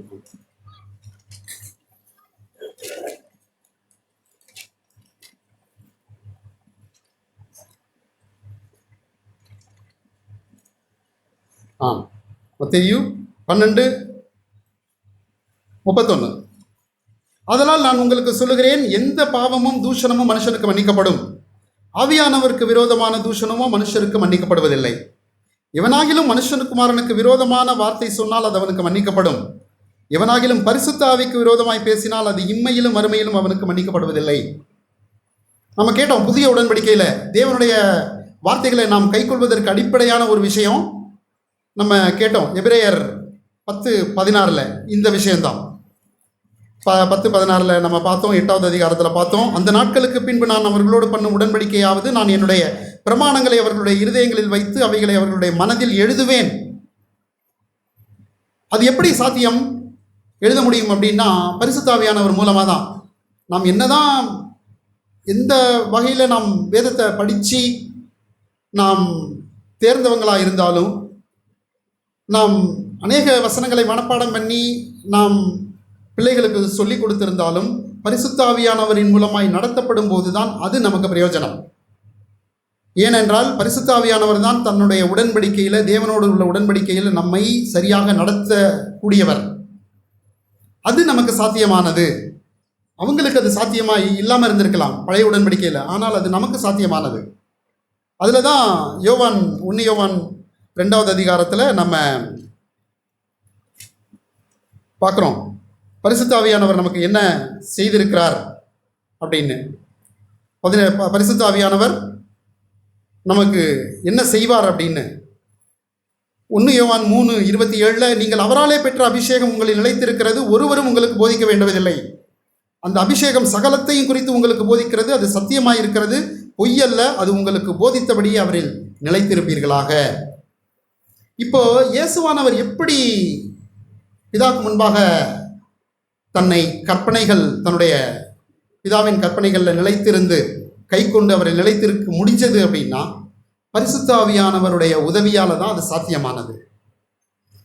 ஆண்டவர் அநேக காரியங்களை கரைத்து கொடுத்திருந்தார். தன்னை குறித்து எழுதப்பட்டவைகளை தேவன் நன்றாக அறிந்திருந்தார். அது தேடி வாசித்தார். நான் எப்படி நடக்கணும், தேவனுடைய சித்தம் என்ன அப்படிங்கிறத தேடி தேடி வாசித்தார். பரிசுத்த ஆவியானவருடைய ஒத்தாசையினால அவரால் தேவனுடைய கற்பனைகளை கை கொள்ள முடிந்தது. அவருடைய சித்தம் என்னென்னு அறிந்து கொள்ள முடிந்திருந்தது. தேவனே உங்களுடைய காரியம் என்ன என்னை குறித்து அப்படின்னு சொல்லிட்டு அவரால் யோசிக்க முடிந்திருந்தது. அப்படி நாமும் வாழ முடியும்னா அதுக்கு பரிசுத்த ஆவியானவரால் மட்டும்தான் சாத்தியம். அவரால் இன்றி நாம் ஒன்றும் செய்ய முடியாது. அப்போ நாம் தேவனுடைய அன்பில் நிலைத்திருக்க தேவன் நமக்கு உதவி செய்வார். நாமும் தேவனுடைய அன்பு நம்முடைய இருதயங்கள் ஊற்றப்பட்டிருக்கிறது, அந்த அன்பிலே நாம் நிலைத்திருந்தவர்களாய் அவரை நாம் பார்ப்போம். தேவன் நமக்கு தன்னை நமக்கு வெளிப்படுத்துவார், தம்மை நமக்கு வெளிப்படுத்துவார். அவரில் நாம் நிலைத்திருந்து கனி கொடுக்க தேவன் உதவி செய்வார்னு என்னோட நம்பிக்கை சொல்கிறேன். ஆமென்.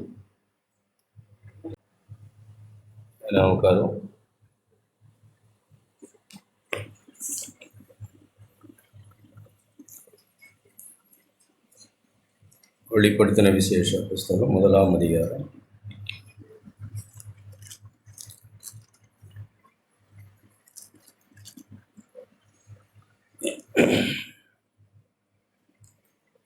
ஒரு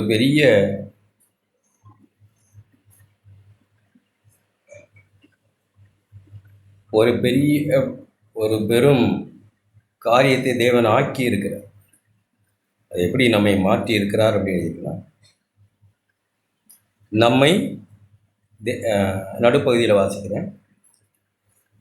தம்முடைய பிதாவாகிய தேவனுக்கு முன்பாக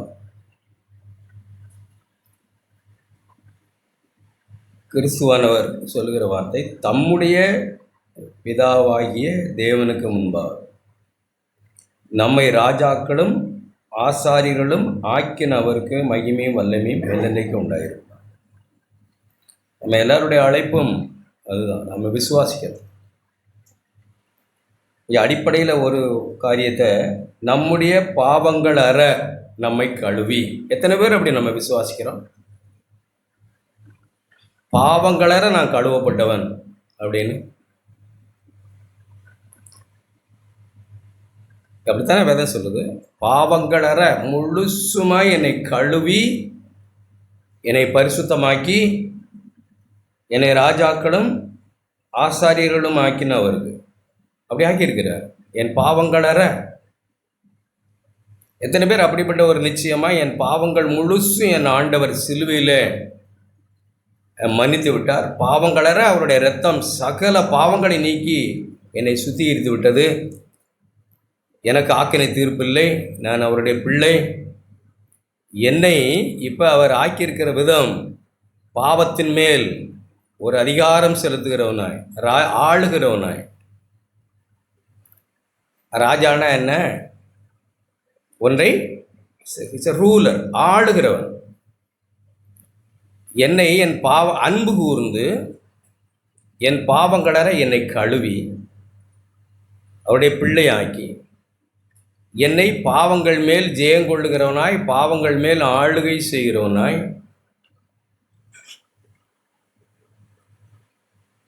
அப்படிதான் ஆண்டவர் நம்மை ஆக்கியிருக்கிறான்னு எழுது.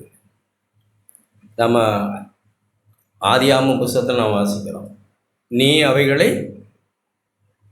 ஆண்டு கொள்ளுவாய். நீ வாசிக்கிறீங்களா அப்படி? ஆனால் மனுஷன் தேவன் கொடுத்த எல்லா அதிகாரத்தையும் இழந்தான். எடுத்தவங்க வாசிங்க.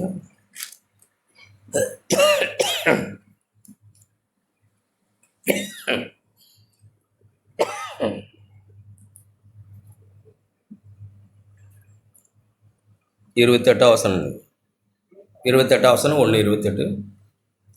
தேவன் அவர்களை நோக்கி, நீங்கள் பலுகி பெருகி பூமியை நிரப்பி அதை கீழ்ப்படுத்தி சமுத்திரத்தின் மச்சங்களையும் ஆகாயத்து பறவைகளையும் பூமியில் மேல் நடமாடுகிற சகல ஜீவ ஆண்டு கொள்ளுங்கள் என்று சொல்லி தேவன் அவர்களை ஆசீர்வதித்தார். எல்லாத்தின் மேலும் ஒரு ஆளுகை, சகலவற்றின் மேலும் ஆளுகை செய்யும்படிக்கு தேவன் அவர்களை ஆசீர்வதித்தார். அந்த அதிகாரத்தை மனுஷன் தொலைச்சான், இழந்தான். இச்சைக்கா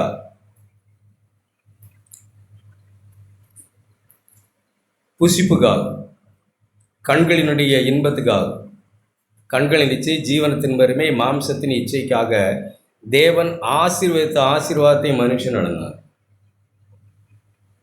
அந்த இழந்து போனதை தேடவும் ரட்சிக்கவுமே மனுஷகுமாரன் வந்தார். என்னத்தை இழந்தோம்? பணத்தையா?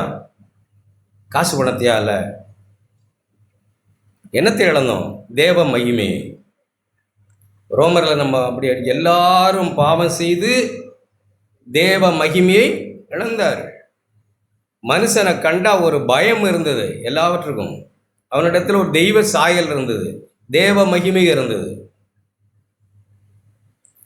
இப்போ மனுஷனை பார்த்தா சீச்சின்னு நிலைமை ஆகிட்டு, மிருகத்துக்கு சமமாய் மனுஷன் இப்போ இருக்கிறான். எல்லாவற்றையும் தேவ மகிமையற்றவர்களா எல்லாரும் பாவம் செய்து தேவ மகிமை இழந்தவர்களானோம். அந்த இழந்து போன மகிமையை தேவன் கொடுக்கும்படிக்கு தான் நாம் வாசிக்கிறோம். சகையை பற்றி சொல்லும்போது, அந்த இடத்துல சொல்லும்போது இழந்து போன மகிமையை இழந்து போனதை தேடவும் ரட்சிக்கவுமே மனுஷகுமாரன் வந்தார். ஒரு கவட்டினஸ், ஒரு கபடு, பணத்தின் மேல இருந்த மோகம், அதை சகையை ஆண்டு கொண்டான், ஜெயிச்சான். தேவனை பார்த்து, அவருடைய ஒளியை பார்த்து, அவருடைய முகத்தை பார்த்து, அவருடைய அன்பை பார்த்து, அவருடைய இரக்கத்தை, தயவை பார்த்து, தனக்கு முன் இருக்கிற தெய்வத்தை பார்த்து, சொத்துல பாதியை ஏழைக்கு கொடுத்துக்கிற முடியும்ன்ற ஒரு வாழ்வுக்கு அவனால் அதை சாத்தியப்படுத்தினார் தேவன். நாலத்தனையா பிரித்து கொடுத்துட்றேன். அடிமைப்படுத்தின பண ஆசை, அடிமைப்படுத்தின இந்த உலகம், அவன் ஆண்டவரை சந்தித்து புது வாழ்வு அடைந்த போது அவன் ஆளுகை செய்தான். இது ஒன்றும் இல்லைன்னு சொன்னான். அதான் ஆளுகை. இழந்தவனை தேடி ரட்சித்து மனுஷகுமாரன் கொடுத்துட்டாரா? அவன் என்னத்தை இழந்திருந்தான்? தேவ சாயலை அடிமைத்தனமாய். பணம் எதுவோ நீங்கள் வச்சுங்க, அடிமையாய் இருந்தவன் வாழ்விலே தேவன் தம்முடைய அன்பையும் முகத்தையும் ஒளியையும் பிரகாசிக்க செய்து அவனை அடிமைப்படுத்தியிருந்த எல்லாவற்றின் மேலும் ஆளுகை செய்யும்படிக்கு அவனை ஆக்கிட்டார். இந்த வீட்டுக்கு இப்ப அவங்க தான் ரட்சிக்கப்பட்டவன். இவனும் ஆபிரகாமுக்கு விசுவாசித்த ஆபிரகாம் எப்படி ஆண்டான்? மனுஷருடைய ஏச்சு பேச்சு எல்லாத்தையும் ஆளுகை செய்தான். கர்த்தருடைய வார்த்தை உண்மை, அது நிறைவேறும்.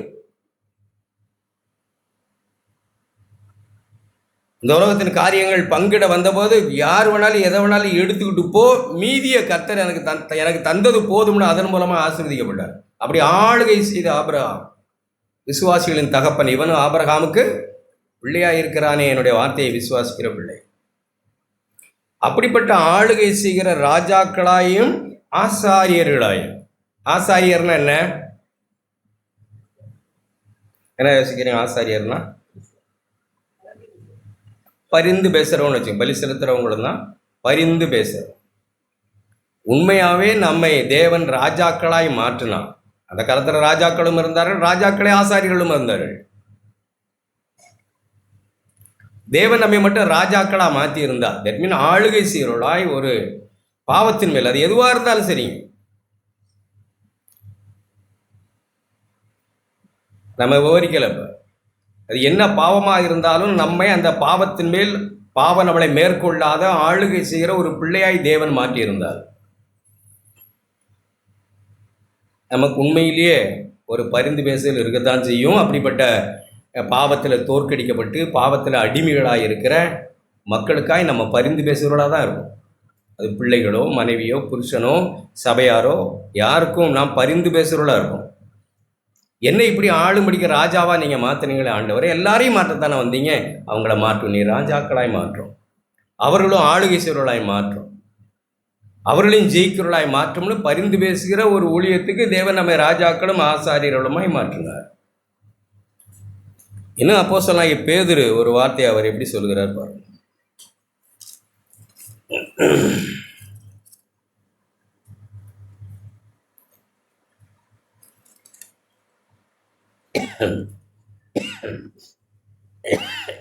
ரெண்டாம் அதிகாரம், 1 பேதுரு 2ஆம் அதிகாரம் 6ஆம் வசனத்திலிருந்து நீங்கள் வாசித்தீங்கன்னா, சீயோனிலே தேவன் ஒரு மூலைக்கல்லை வைத்தார், வைக்கிறேன்னு வைத்தார். ஆண்டவர் இந்த பூமிக்கு ஒரு மூலக்கல் மாதிரி வந்தார். அதை சிலர் தள்ளுனார்கள், ஆகாததென்று தள்ளுனார்கள். அதான் மூலைக்கல், அதை ஆகாதென்று தள்ளினார்கள். அதன் மேல் 6ஆம் வசனம் கடைசி, அதன் மேல் விசுவாசமாக இருக்கிறவன் வெட்கப்படுவதில்லை. எந்த பாவத்தினாலும் வெட்கப்படுகிறது இல்லை. நமக்கு வெட்கத்தை உண்டு பண்ணுகிறதே பாவம்தான். ஒரு கிறிஸ்தவனுக்கு வெட்கம்னா பாவம்தான். வறுமை இல்லை, நோய் இல்லை, பாவம்தான் வெட்கம். பாவத்துக்கு வெட்கப்படாதவர்கள் நாம கிறிஸ்தவர்கள்னு சொல்லிக்கிறதுல அர்த்தம் இருக்க முடியாது. பாவம்தான் நமக்கு வெட்கத்தை உண்டு பண்ணணும். வெட்கமாய் தோன்றுகிற காரியங்கள்னு அப்போஸ்தலன் பேசுகிறார். எங்களுக்கு வெட்கமாய் தோன்றுகிற அந்தரங்க காரியங்களை நாங்கள், அது வெட்கம். அந்தரங்கத்தில் நாம இதயத்தில் பிறரை குறித்த கசப்பு, வெறுப்பு, முறுமுறுப்பு, ஒரு நல்ல மனம் இல்லாததுக்கெல்லாம் நம்ம வெட்கப்படணும். அதெல்லாம் வெட்கப்பட வேண்டியது. அப்ப விசுவாசிக்கிறவன் எவனும் அவன் வெட்கப்படுகிறதே இல்லை என்று வேதத்தில் சொல்லி இருக்கிறது. அவன் ஜெயிக்கிறவன். அடுத்த வசனம், ஆகையால் விசுவாசிக்கிறவர்களுக்கு அவர் கல்லென்று எழுதியிருக்க இயேசுதான் விலையேற பெற்றவர். கீழ்ப்படியாமல் அல்லது விசுவாசம் இல்லாமல் இருக்கிறவர்களுக்கோ வீட்டை கற்றுள்ளால் தள்ளப்பட்ட பிரதான மூலக்கல்லாகிய அந்த கல் இடர்னு விழுகிறதுக்கு அதனை கண்மலையுமாய் மாறிட்டு, கல்லு கண்மலை மாறி ஆயிட்டு, அந்த பக்கமே போக முடியாம ஆயிட்டு. எப்படி எழுதியிருக்கு பாருங்க, அந்த கல் அந்த கல் எழுதி இடறுதல் கேதுவான கல்லும் விழுதற்கேதுவான கண்மலையுமாய் மாறிட்டு. விசுவாசிக்காதவர்கள் ஒன்றையுமே ஜெயிக்க முடியாம எல்லாவற்றினாலும் தோல்வி தோல்வி தோல்வி தோல்வி.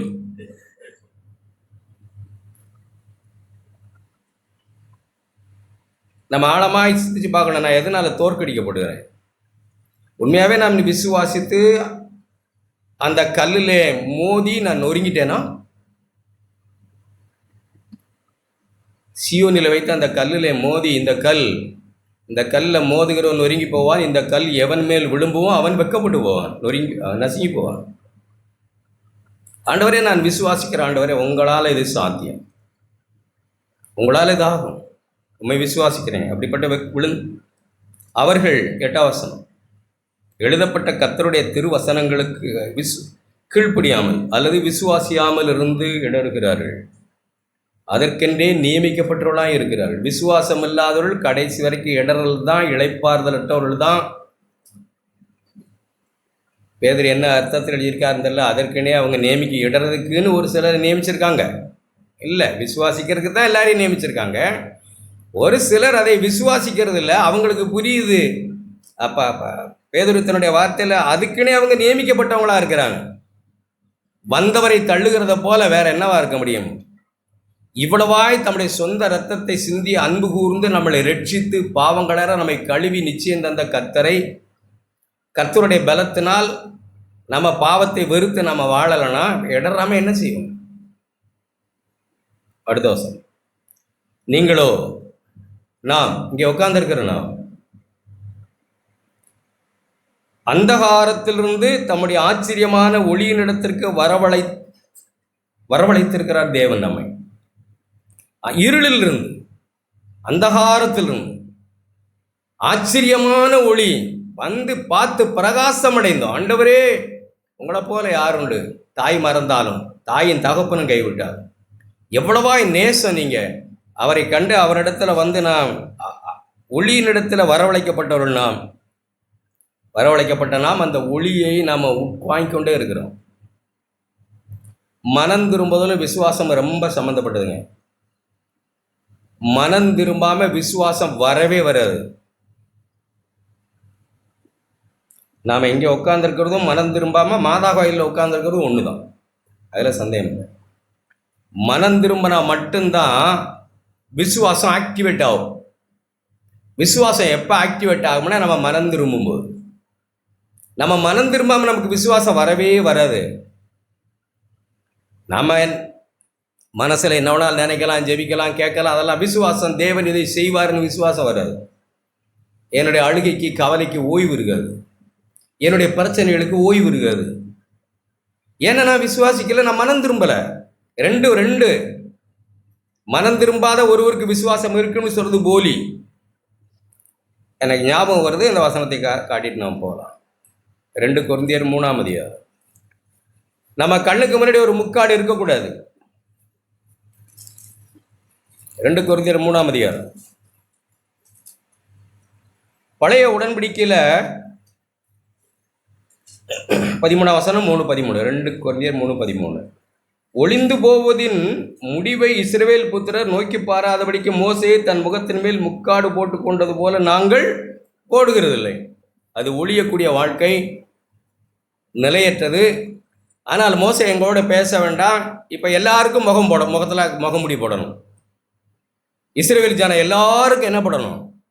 திரை போடணும். அது போட சாத்தியம் இல்லை. ஒரு ஆள் போட்டுக்குவோம்.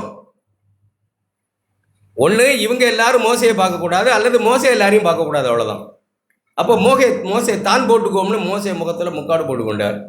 அடுத்த வசனம், மோசையின் ஆகமங்கள் 15ஆம் வசனம் வாசிக்கப்படும்போது இந்த இந்நாள் வரைக்கும் முக்காடு அவள் இருதயத்தின் மேல் இருக்கிறது.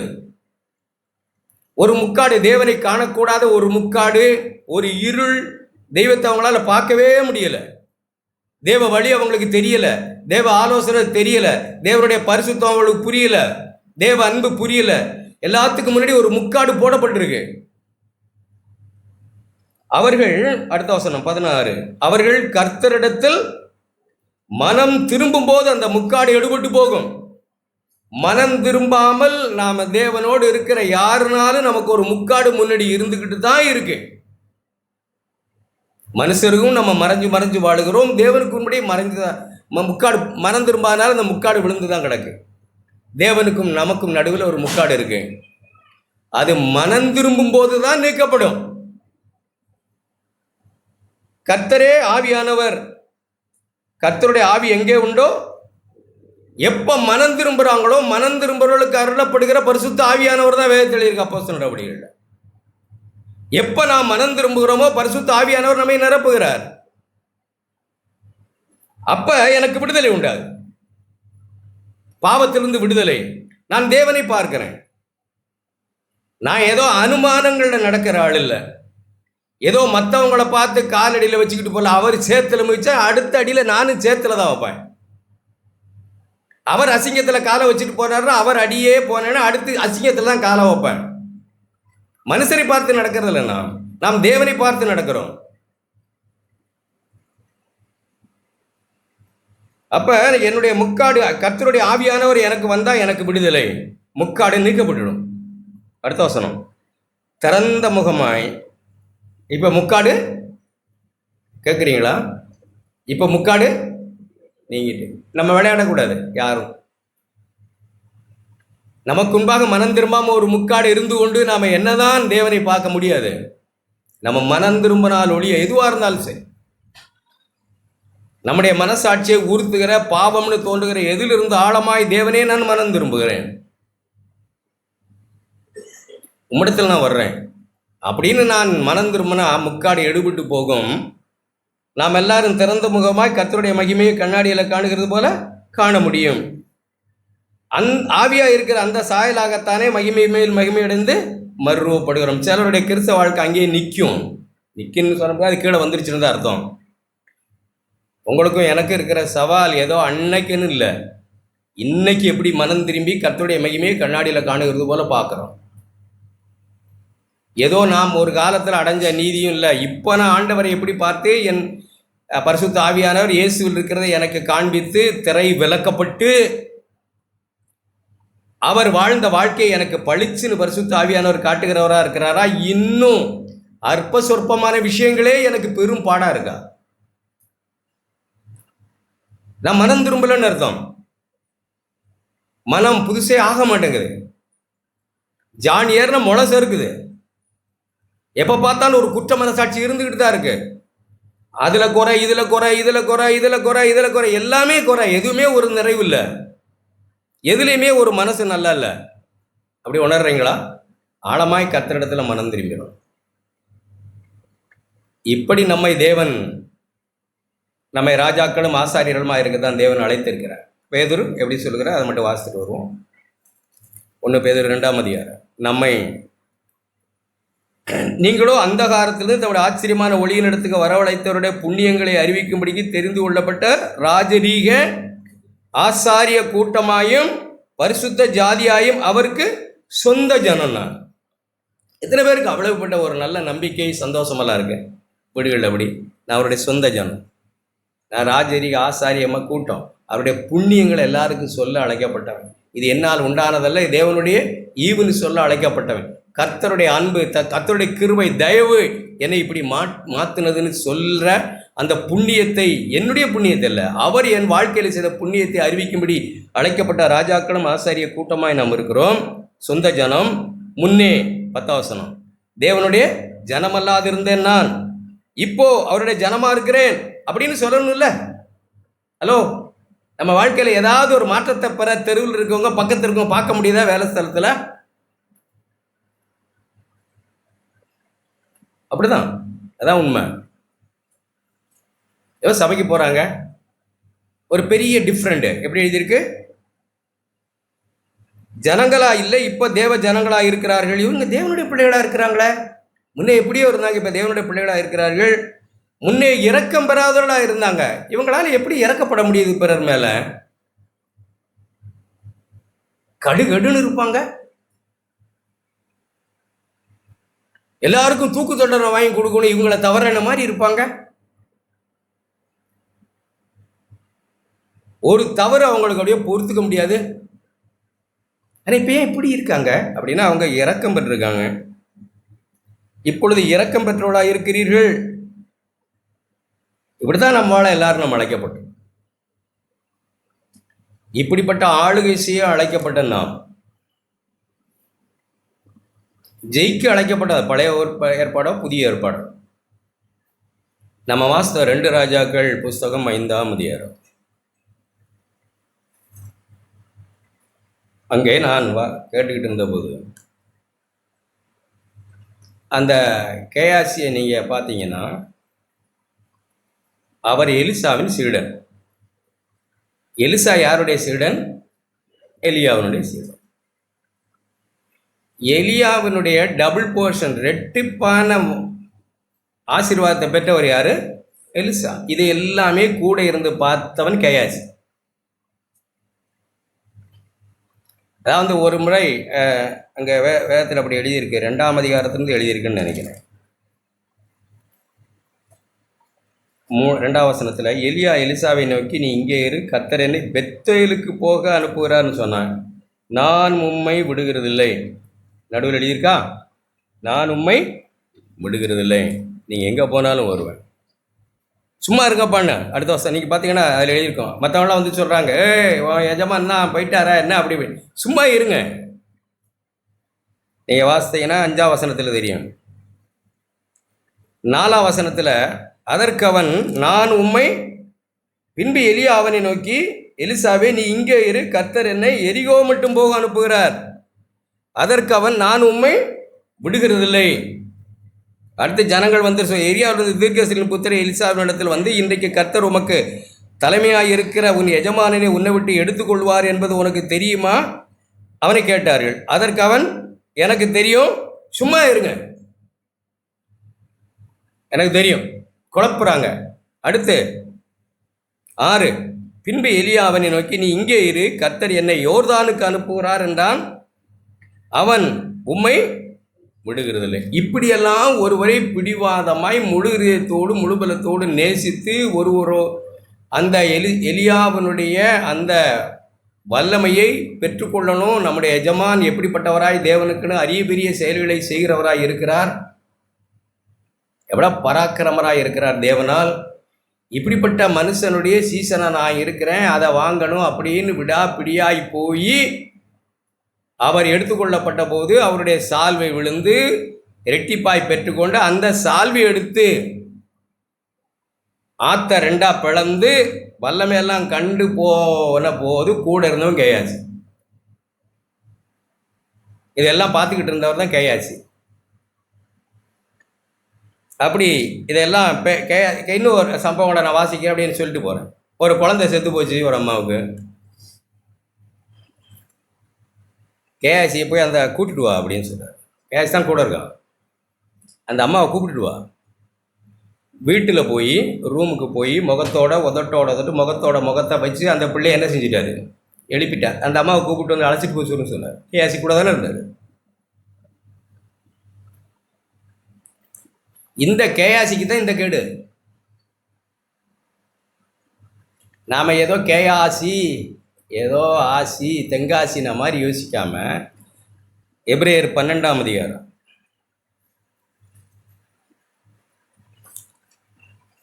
நாமும் ஒரு பெரும் திரள் ஜனத்தை கண்ட தேவனுடைய பிள்ளைகள், 11ஆம் அதிகாரம், ஒரு பெரிய நற்சாட்சிகளை நாம் பார்த்தோம். இப்பவும் நாம் பார்க்குறோம். விசுவாசித்து வாழுகிற ஜனங்களை நாம் பார்க்குறோம். ஒருவேளை நாம் அங்கீகரிக்காமல் இருக்கலாம், நம்ம ஏற்றுக்கொள்ளாமல் கூட இருக்கலாம்.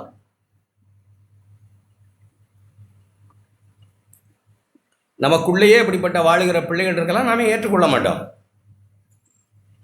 தீப்பெட்டி விளம்பரத்துக்கு சினிமா நடிகை வேணும்ல, ஏன்னா அதான் ரீச் ஆகும். வேறு யார் சொன்னாலும் எடுபடாது. நமக்குள்ளேயே மனைவியே அப்படிப்பட்ட ஆளாக வாழ்ந்தால் புருஷனால் அப்படி ஏற்றுக்கவே முடியாது. வாய மூடு, அப்படி தோணும். புருஷன் அப்படிப்பட்டவராக ஒரு நல்ல வாழ்க்கை வாழுகிறவராக இருந்தால் அவரை அங்கீகரிக்க மனைவிக்கு தெரியாது. நமக்கு அதெல்லாம் பெருசாப்படாது. எனக்கு எப்படி சொல்றதுன்னு தெரியல. பெற்றோர் தேவனுக்கென்று வாழுகிற ஒரு நல்ல வாழ்க்கை உடையவர்களா திரளான சாட்சினா எதையோ பெருசாக இதெல்லாம் நம்ம பார்க்கல, எழுதியிருக்கு. நம்ம கண்ணுக்கு முன்னாடி வாழுகிற நம்ம தாயின் தகப்பனை நம்ம பார்த்தா பிள்ளைகளுக்கு அங்கீகரிக்க முடியாது. அவங்க யாரையோ பார்த்துக்கிட்டு இருக்காங்க, கண்ணுக்கு முன்னாடி இருக்க தாயின் தகப்பனை அங்கீகரிக்க தெரியாது. சபையில் விசுவாசித்து வாழுகிற குடும்பங்கள் இருந்து அவங்கெல்லாம் பெருசாக பார்க்க தெரியும். நமக்கு வேற ஒரு யோசனை இருந்துகிட்டே இருக்கு, அதெல்லாம் ஏற்றுக்க முடியாது. நமக்கு புரிஞ்சிருப்பீங்கன்னு நினைக்கிறேன். அதெல்லாம் நம்மளால ஏற்றுக்க முடியாது. அப்படி ஏற்றுக்க முடியாததுனால தப்பு நமக்கு தான் உண்டாகும்.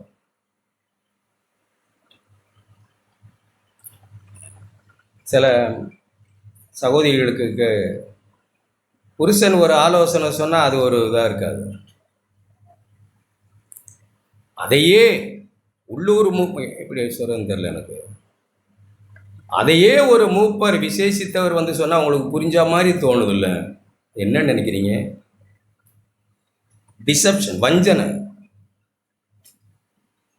அதெல்லாம் பெரிய வஞ்சனை.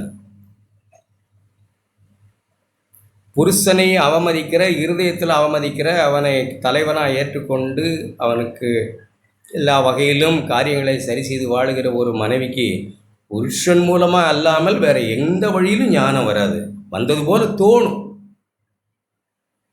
உங்களுக்கு ஏதாவது, அப்போ சில பகுதியில் அப்படி தான் பேசுகிறேன், உங்களுக்கு ஏதாவது தெரிஞ்சுக்கணும்னு விரும்புனா எங்கே போய் வீட்டில் புருஷன் இடத்துல படிச்சிருக்கீங்களா?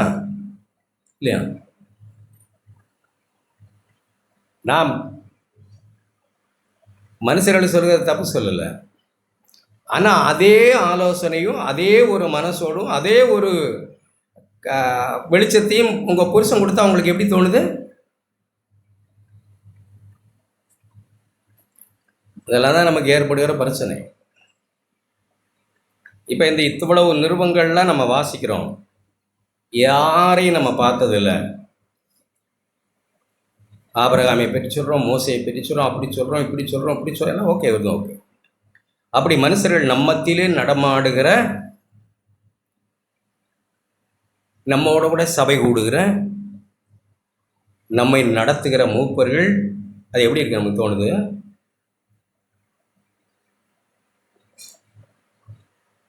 எப்படி தோணுதுன்னு நினச்சி யோசித்து பாருங்க. நான் என்னத்துக்கு சொல்ல வரேன்னா, நம்ம அப்படியெல்லாம் போய் தடுமாறக்கூடாது. தடுமாறுனா இயேசுவை பார்க்க மாட்டோம். இத்தனை மேகம் போன்ற இத்தனை திரளான சாட்சிகள் நம்மை சூழ்ந்திருக்குன்னு தானே எழுதியிருக்கு. அதெல்லாம் யார்? அந்த 12ஆம் அதிகாரம் 11ஆம் அதிகாரம் மட்டும் இல்லை, இப்பவும் லைவா அப்படி சொன்னால் புரியுதா? இப்பவும் லைவா எத்தனையோ பரிசுத்தவான்கள் இந்த பாதையில் கடந்து போகிறாங்களா, அவங்கள பார்க்க முடியுதா? அப்படின்னா நாம் இயேசுவை பார்க்க முடியலன்னா.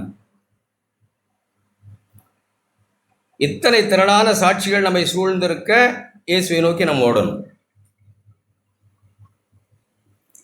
திரும்ப வரும் 2ஆம் அதிகாரம் 2 ராஜாக்கள் புஸ்தகம்.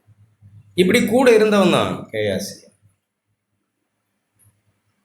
ஆனால் அவனுடைய மனம் எவ்வளவு பெரிய அரிய பெரிய காரியங்களை பார்த்துருந்தாலும் நாமும் எவ்வளவோ பெரிய பெரிய விஷயங்களை, என்னை பொறுத்தவரையில் மறுபடியும் பிறக்காத ஒருவரால் இந்த கிறிஸ்தவ வாழ்க்கை ருசியே பார்க்க முடியாது. நிச்சயமா ஒரு growth பெயின் நமக்குள்ள உருவாகாது, ஒரு ட்ரெஸ் உருவாகாது. ஒரு மறுபடியும் பிறக்காத ஒருவருக்கு, அல்லது கர்ப்பமாக யோசித்து பாருங்க சகோதரி, நான் சொல்லியிருக்கேனே, ஒரு சகோதரிக்கு கர்ப்பமான குழந்தை growth ஒரு பெயின் இருக்கு. அது வளர்ந்து 10 மாதம் ஆகிற வரைக்கும் அது ஒரு பெயின் இருக்கு. அதுக்கு பிரசவ வலி இல்லை, அது பல விதங்களான ஒரு வேதனையை தருது. வளருது, கற்பப்பை வளருது, வயிறு விரியுது, பல விதமான விஷயங்கள் வேற. அதான் growth பெயின், வளர்ச்சிக்கான வலி. நம்ம எல்லாருக்கும் மறுபடியும் பிறந்திருந்தா வளரணுமேன்ற வலி இருக்கத்தான் செய்யும். வளரணுமேன்ற வலி இல்லை, நம்ம மறுபடியும் பிறக்கலை. மறுபடியும் பிறக்காதவர்களுக்கு நம்ம கூவி பிரயோஜனம் இல்லை. அது நீங்கள் அதை நம்ம எப்படி வழங்கிட்டாலும் சார் தான். நீங்கள் மறுபடியும் பிறக்காத ஒருவரால், தேவனுடைய வித்து அவனுக்குள் வராத ஒருவனால் பாவம் செய்யாமல் வாழ முடியாது. அது சாத்தியமில்லை. தேவனால் பிறந்தேவனும் பாவம் செய்யான். ஏன்? தேவனுடைய ஜீவன், தேவனுடைய வித்து அவனுக்குள் வந்திருக்கிறது. அவருடைய லைஃப், அவருடைய ஜீவனை அவனுக்கு கொடுத்திருக்கிறார், உள்ளே இருக்கு. அது வளரணுங்கன்ற ஒரு வலியை உண்டு பண்ணிக்கிட்டே இருக்கு. எத்தனை குறைவுகள் இருக்கலாம், இல்லைன்னு சொல்லலை. ஆனால் வலி, அவனுக்கு இருக்கிற வலி வளரணுமேன்ற வலிதானே தவிர வேற எதுவும். நான் எத்தனை தடவை சொல்லியிருக்கேன், சின்ன பிள்ளையோட பார்த்துருக்கீங்களா? 3 வயசு 4 வயசு பொம்பளை பிள்ளையோட பாருங்க, ஒரு தாவணி எடுத்து போட்டு அப்படியே கட்டிக்கிட்டு அம்மா மாதிரி கண்ணாடிக்கிட்டு போய் நின்று பார்க்க ஏதோ சேலை கட்டி, என்னத்துக்கு? வளரணும்ன்ற ஒரு பெயின் இருக்கு. அதில் வளரணும், நானும் எல்லாருக்கும், எல்லா உயிர்களுக்கும் இங்கே வளரணும்னு இருக்கு. சின்ன பசங்களை பாருங்க, நான் பார்த்துருக்கிறேன், தாத்தா செருப்பை போட்டுக்கிட்டு, அது போடக்கூட முடியாது, போட்டு இழுத்துக்கிட்டு வளரணும், நானும் இப்படி ஆகணும்ன்ற ஒரு உந்துதல் இருக்கத்தான் செய்யும். இயேசுவை போல மாறணும்னு நமக்கு ஒரு உந்துதலும் ஒரு பெயின். ஸ்ட்ரெஸ்ன்னு சொல்லுவாங்களே, இது எப்படி சொல்றது? அழுத்தம் நமக்கு இல்லைன்னு வச்சுக்கோங்க, குறைவுகள் இருக்கலாம், ஆனாலும் நமக்குள்ள இயேசுவை போல மாறணுமேங்கிற ஒரு ஸ்ட்ரெஸ் இல்லைன்னா நம்ம மறுபடியும் பறக்கல. ஸ்ட்ரெஸ்னா எப்போ பார்த்தாலும் சோகமா இல்லை, டென்ஷன் அல்ல, உள்ளே ஒரு ஆனந்தம் இருக்குது அவனுக்கு. ஆனாலும் அவனுக்குள்ள ஒரு அழுத்தம் இருக்கு. அது என்னன்னா, இயேசுவை போல மாறணும் அப்படின்னு அழுத்தம் இருக்கு, ஸ்ட்ரெஸ் இருக்கு. ஆனா உள்ள பரிசுத்த ஆவியினால் உண்டாகிற சந்தோஷம் இருக்கு. நான் உலகம் கொடுக்கிற பிரகாரம் நான் உங்களுக்கு கொடுக்கறதில்லை, என்னுடைய சமாதானத்தை உங்களுக்கு கொடுக்கிறேன் என்று சொன்ன ஆண்டவருடைய சமாதானம் உள்ளே இருக்கிறது. ஆனாலும் அவனுடைய உள்ளத்துல ஒரு ஸ்ட்ரெஸ் இருக்க தான் செய்யுது. என்ன? இயேசுவை போல மாறணும், அழுத்தம் இருக்க தான் செய்யும். அப்படி உள்வாங்கிறவன் தான் மறுபடியும் பிறந்தவன். சும்மா செத்த மீன் போல போன பக்கம் போன வந்த பக்கம் வந்தானே செத்த மீன். மறுபடியும் பறக்காதவனால தேவனும் மல்லு கட்டிக்கிட்டு இருக்கிறது இல்லை. அவன் மனுஷனுடைய ஆவியோடு மறுபடியும் பறக்காதவர்களோடு ஒருபோதும் தேவன் எதையும் செய்யவும் முடியாது. நாம தான் கேட்கணும், நான் மறுபடியும் பிறந்தவன் தானா? எனக்கு ஒரு growth பெயின் இருக்கா? நமக்கு ஒரு சித்தம் இருக்க தான் செய்யுது, இல்லைன்னு சொல்லலை. இங்கே சொல்லுங்க நேரடியா, நம்முடைய சித்தத்தெல்லாம் விட்டு நான் தான் விட்டு பரிசுத்தமானவன்னு சொல்லுவாங்க. நான் தான் என் சித்தத்தெல்லாம் விட்டு விட்டு நான் பரிசுத்தமானேன்னு யாராவது சொல்லுங்க. நான் எப்படி விளைகிறேன்னு சொல்றேன். தங்கம் இருக்குல்ல, ஒரு ராடு, ஒரு கட்டி, தங்க கட்டி, அது அருமையான தோடாகணும், செயின் ஆகணும்னா அது பெண்ட் ஆகணும். பரிசுத்த ஆவியானவர் நமக்குள்ள இருக்கிற ஆவியானவர் நம்முடைய வில்லை பெண்டிங் அவர் வில்ஸ், நம்முடைய வில்லை, நம்முடைய சுயசித்தத்தை பெண்ட் பண்றாங்க, உடைக்கிறாங்க, வளைக்கிறாங்க. பல சூழ்நிலைகளை நம்முடைய சித்தத்தை உடைக்கிறார். உடைங்கன்னு நானும் சொல்றேன். தேவனே என்னை உடையும், அழகாக்கும், மகிமையாக்கும். அப்படிப்பட்ட ராடு மாதிரி, அப்படி கட்டி மாதிரி இருக்கிற தங்க என்னத்தை கழுத்தில் தொங்க முடியும்? அதை நெருப்பில் அனுப்பி, அதை தண்ணியில் போட்டு, அதை அடித்து உடைச்சி வளைச்சி அருமையாய் மாற்றுகிறது போல தேவனும் நம்முடைய சுய சித்தத்தை வளைக்கிறார், ஒடிக்கிறார் பல சூழ்நிலைகளில். நாம என்னதான் சொல்றோம்? என்ன சொல்றோம்? வேண்டாம்னா என்னை உடையும் ஆண்டவரே. நான் சொல்றேன், 12ஆம் அதிகாரம், எபிரேயர் 12ஆம் அதிகாரம், நான் இப்படி விசுவாசிக்கிறேன். நாம தேவனுடைய பிள்ளையா இருந்தால், நாம் வேசி பிள்ளையா இல்லாமல் இருந்தால், மறுபடியும் பிறந்தவனா இருந்தால், நான் ஏதோ தெனாவட்டா ஏறி உட்கார்ந்து இருக்கிறவனா இல்லை, எனக்கு எல்லாம் புரிஞ்சுவனும் போல, நான் மறுபடியும் பிறந்தவனா இருந்தால், மறுபடியும் பிறந்த சகோதரி பிள்ளையாய் வாலிபனா இருந்தால், 12ஆம் அதிகாரம் 9-10 வசனத்தை வாசிக்கிறேன். அவர் எப்படி நம்மளை உடைக்கிறார், நம்மளை வளைக்கிறார், நம்முடைய சித்தத்தை எப்படி அவர் தவிடுபடி ஆக்குகிறார். நம்முடைய சரீரத்தின் தகப்பன்மார்கள் நம்மை சிட்சிக்கும் போது அவர்களுக்கு நாம் அஞ்சி நடந்திருக்க, நாம் பிழைக்கத்தக்கதாக ஆவிகளின் பிதாவுக்கு வெகு அதிகமாய் அடங்கி நடக்க வேண்டும் அல்லவா? நடக்க வேண்டுமா வேணாமா? என்ன ஒன்றும் சொல்ல மாட்டேன்றீங்க? நடக்கணுமா வேணாமா? அப்படி நடக்கிற பிள்ளைகள், அப்படி நடக்க வேண்டுமா வேண்டாமா? வேண்டும்.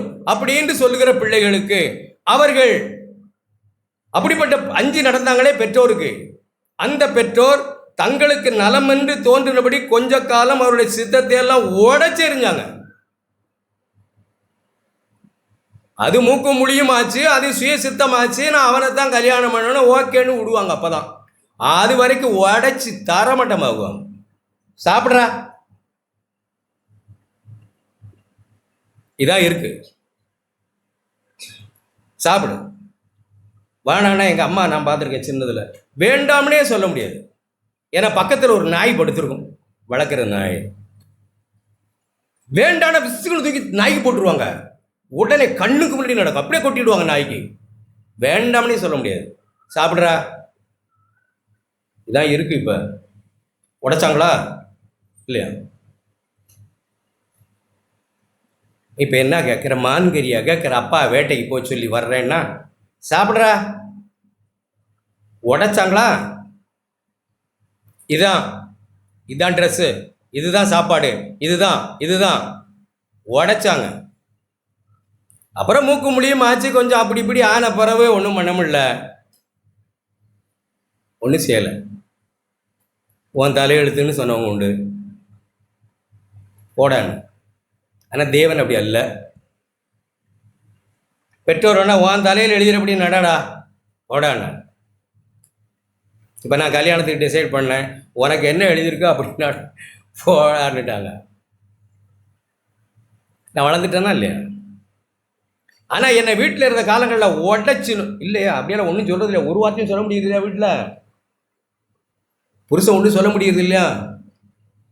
சீரி சிங்கமாய் மனைவி ஒன்றும் சொல்ல முடிகிறதில்ல, கட்டபொம்மனாய்.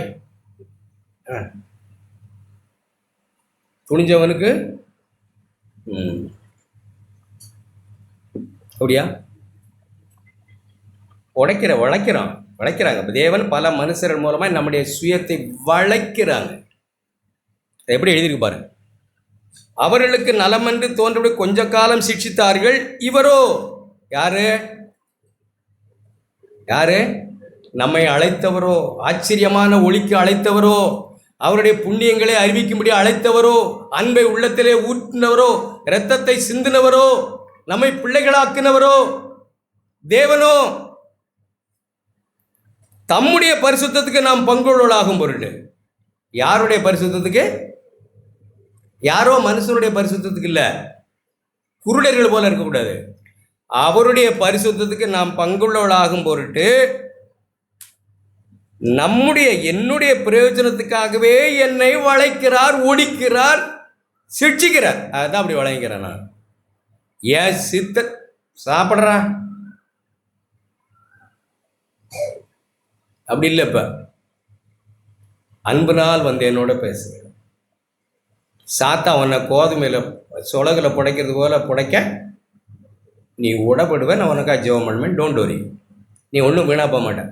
உன் விசுவாசம் ஒழியாது.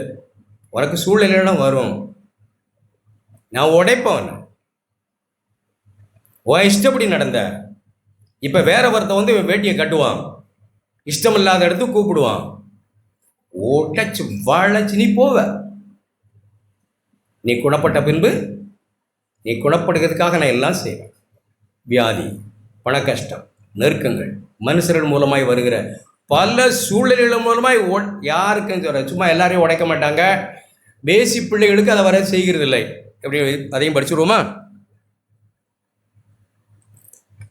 7ஆம் வசனம். சிட்சையை சகிக்கிறவர்களாயிருந்தால், சிட்சை பெறுகிறவர்களாயிருந்தால் தேவன் நம்மை புத்திரராய் எண்ணுகிறார். 8ஆம் வசனம். தேவனுடைய பிள்ளைகள் எல்லாருக்கும் புத்திரருக்கு கிடைக்கிற சிட்சை எனக்கு கிடைக்காவிட்டால், அப்படிதான் படிக்கணும். படித்தா எல்லா தேவனுடைய புத்திரர்களுக்கும் கிடைக்கிற சிட்சை எனக்கு கிடைக்காவிட்டால் நான் புத்திரன் அல்ல. நான் யாரு? வேசி பிள்ளை. வேசி பிள்ளை யாரும் அடித்து என் பிள்ளைகளை தான் கண்டிக்கிறேன், வேற யாரை கண்டிக்க முடியாது. அப்புறம் எழுத்துக்கிட்டு நிற்காது, நம்ம யாரும் போடுறது இல்லை. ஆனால் தேவனோ தம்முடைய சொந்த ரத்தத்தினால் சம்பாதித்து கொண்ட தம்முடைய மக்களை தம்முடைய பரிசுத்தை இப்படி விளங்கியிருக்கோமா? தேவன் என் சித்தத்தை உடைக்கிறத, நொறுக்கிறத, காசை புடுங்கிறத, கட்டில் படுக்க வைக்கிறத, நோயாய் என்னை உடைச்ச சித்தத்தை தரைமட்டமாக்கணும்னு அவர் விரும்ப நான் செய்யும் ஆண்டவரே என்னை உடைத்து உருவாக்க உங்களுடைய குமாரனை போலன்னு நம்ம அப்படி இருக்கா? அப்படிப்பட்டவர்கள் தேவனுடைய பிள்ளைகள், புத்திரர்கள். இப்படிதான் தேவன் தம்முடைய சித்தத்தை உடைக்கிறான். கேயாசிக்கு வரும். இதெல்லாம் பார்த்தா கேயாசி அடுத்த எலிசாவுக்கு பிறகு யாரு? ஏசப்பா இல்லை, நாம தான். எல்லாம் குட்டி குட்டி இயேசுவா இருக்கணும்னு ஆசைப்பட்டு வருஷங்களாய் பேசிட்டு. இப்போ ஆண்டவர் இருக்காங்களா? இப்போ பிசிக்கலா இல்லை, நாம் தான். ரெட்டிப்பான கிருபையும் வரங்களும் பெற்ற மக்களாய் நாம் எல்லாரும் இருக்கணும் தான் தேவன் நம்மை ரட்சித்திருக்கிறார். எலிசாவுக்கு அடுத்து யாரு? கேயாசி. அவன் தான் வந்திருக்கணும், ரெட்டிப்பான வரம் பெற்று கிருபை பெற்று ஆண்டவரை புண்ணியங்களை அறிவிக்கிறவன் ஆயிருக்கணும். ஆனால் அவனுக்கு ஒரு முன்னாடி ஒரு சோதனை வந்தது. அந்த சோதனையில் அவன் எஜமான கூட இருந்து எல்லாமே பார்த்தவன். இந்த எஜமான் உன்னை ரிஜெக்ட் பண்றாருன்னா அதுல ஒரு பெரிய ஆசீர்வாதம் இருக்கும்னு கண்டவன். எஜமான் இந்த பணத்தை வாங்க மாட்டேன்னு சொன்னார்னா, நாகமான் இருந்து இதை வாங்க மாட்டேன்னு சொன்னார்னா அதுல ஒரு பிளஸ்ஸிங் ஆசீர்வாதம் இருக்கு என்று கேயாசி கண்டவன், கேட்டவன், பார்த்தவன். ஆனா பண ஆசை அவனை, நீங்க எது வேணாலும் பாவத்தை வச்சு அவன் அதுக்கு பின்னாடி அப்படியே போக வச்சிருது. பொய்யெல்லாம் சொல்றான். காட்ட அவங்க பொய்யெல்லாம் சொல்றான். சொல்லி அவங்க அப்படி என்னமில்லாம சொல்லி மூட்டையை இறக்கிட்டான். வண்டியிலிருந்து மூட்டையை இறக்கிட்டான். அவனுக்கு தெரியாது மூட்டையோட பெரிய மூட்டையும் வருதுன்னு அவனுக்கு தெரியாம போயிட்டு ஆசீர்வதிக்கப்பட வேண்டியவன் சபிக்கப்பட்டவனாய் போய்விட்டான். வந்து அவர்கிட்ட சொல்றான், எடுத்தவங்க வாசிங்க 2 ராஜாக்கள் புஸ்தகம். பயப்படாதீங்க, நான் பயப்படுறது இங்கே வரல, நம்முடைய அழைப்பு எவ்வளோ பெருசுன்னு பாருங்கன்னு சொல்ல. உங்களுடைய அழைப்பும் என்னுடைய அழைப்பும்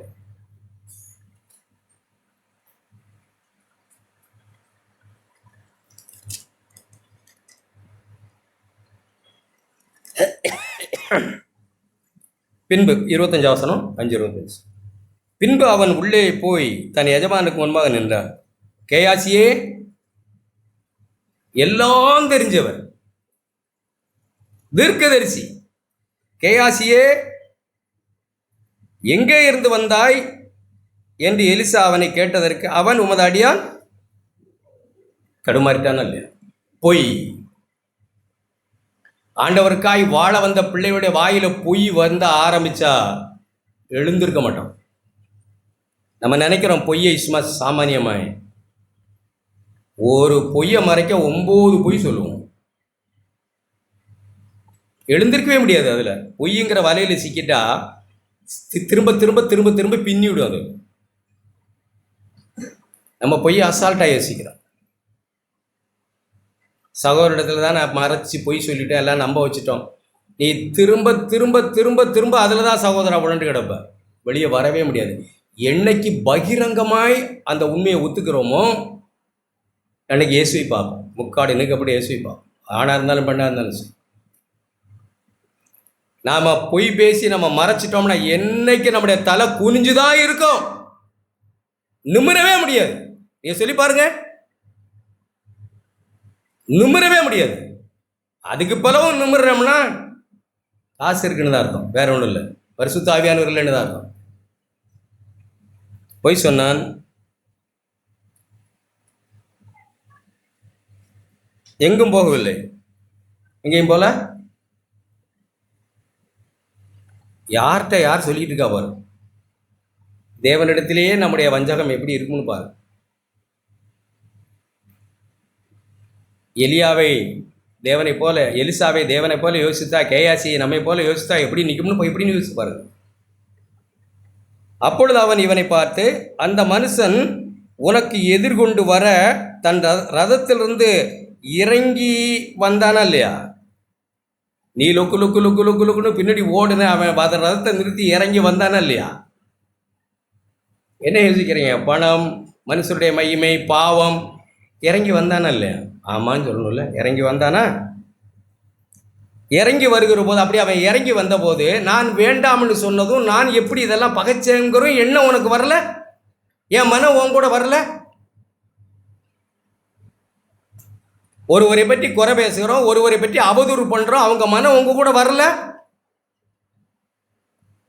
அதுக்கு மேல நம்ம புளிப்பை தின்னுகிறோம்னு சொன்னா நம்மளை கேயாசியை தான் யோசிக்கணும். வரல, மனம் வரல. அப்படிதான் கேட்கிறார். என் மனது உன்னோட கூட செல்லல, வந்துச்ச. நீ பின்னாடி ஓடும்போது எஜமான் ஓடலையே, நான் ஓடுறேனே, ஐயோ அவர் இருக்கிறாரே, நான் இப்படி அலையிறேனே, வருதுல்ல மனசு. ஏன் அந்த மனசு ஏன் கெடுத்த? மனசாட்சி ஏன் கெடுத்த? அந்த ஆண்டவர் சொன்னதை ஏன் கெடுத்த? குஷ்டரோகம் வந்துட்டு நல்லபடியா ஆண்டவருக்கென்று புண்ணியங்களை அறிவிக்கும்படிக்கு வந்த மக்கள் உணர்வு, குஷ்டரோகம்னா ஒன்றும் பெருசு இல்லை, உணர்வற்றவர்களாய் மாறுது. எப்படி மாறுறது? உணர்வற்ற, பாவத்தை குறித்த உணர்வற்றவர்களாய் மாறுது. என்னத்துக்கு பின்னாடி ஓடுறோம், என்னத்தை தேடுகிறோம், எது நம்முடைய கண்களில் பெருசாப்படுது?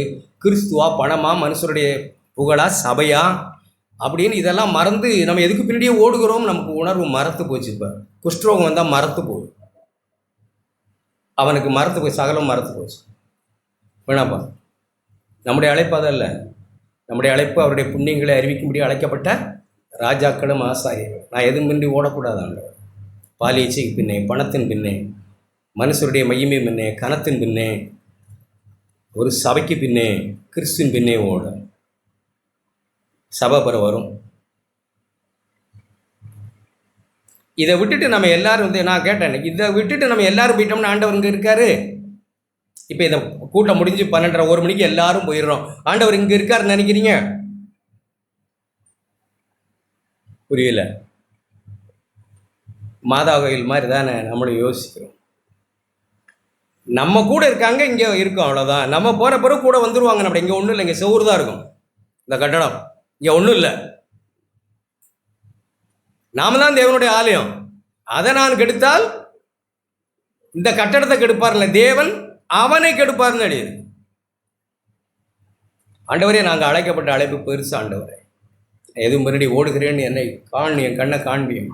நான் குஷ்டரோகியாய், உணர்வற்றவனாய், தேவனை விட்டு விட்டு ஒரு சபைக்கு பின்னாடி ஓடி ஓடி ஓடி ஓடி அழுத்து போனவனாய், இயேசுவை விட்டு விட்டு இயேசுவின் பின்னே போக துணிந்தேன்னு சொன்னால் இப்போ மனுஷர் பின்னாடி போக துணிந்தேன். உங்களை எங்கேயோ தொலைச்சிட்டேன். பொன்னும் பொருளையும் தேடும் காலம் இதுவா அப்படிதான் கேட்குறாரு. கிடைச்சா எல்லாம் அனுபவிக்கணும். கிடைக்க அது விழும். முதலாவது தேவனுடைய ராஜ்யத்தின் நீதியும் தேடினா அது விழும். அதுக்கு பின்னாடியே அலையிறவள் இல்லை, கேயாசிகள் இல்லைனா நமக்கு பெரிய எச்சரிப்பு தான். இல்லைன்னா நம்முடைய உணர்வு நம்மை விட்டு போய்விடும். தயவு செய்து நாம் ஆண்டவருடைய பிள்ளைகள் பொறுப்பாய், அக்கறையாய், தேவனே என்னை அழைத்து ராஜாக்களும் ஆசாரியர்களும் ஆக்குனீங்க ஆண்டவரே. என்னை ஆளுகை செய்ய அழைச்சிங்க ஆண்டவரே. நான் எதுக்கும் அடிமைப்படக்கூடாது. அடிமைப்பட வேண்டாம் ஆண்டவரே. அடிமைத்தனங்களை எனக்கு காண்பியும், என்னை விடுவியும். நான் மகிமை மேல் மகிமையிலிருந்து மருவமாகட்டும் ஆண்டவரே. என் கண்ணு உம்மை பார்க்கறதுல மங்கி போயிருக்கு.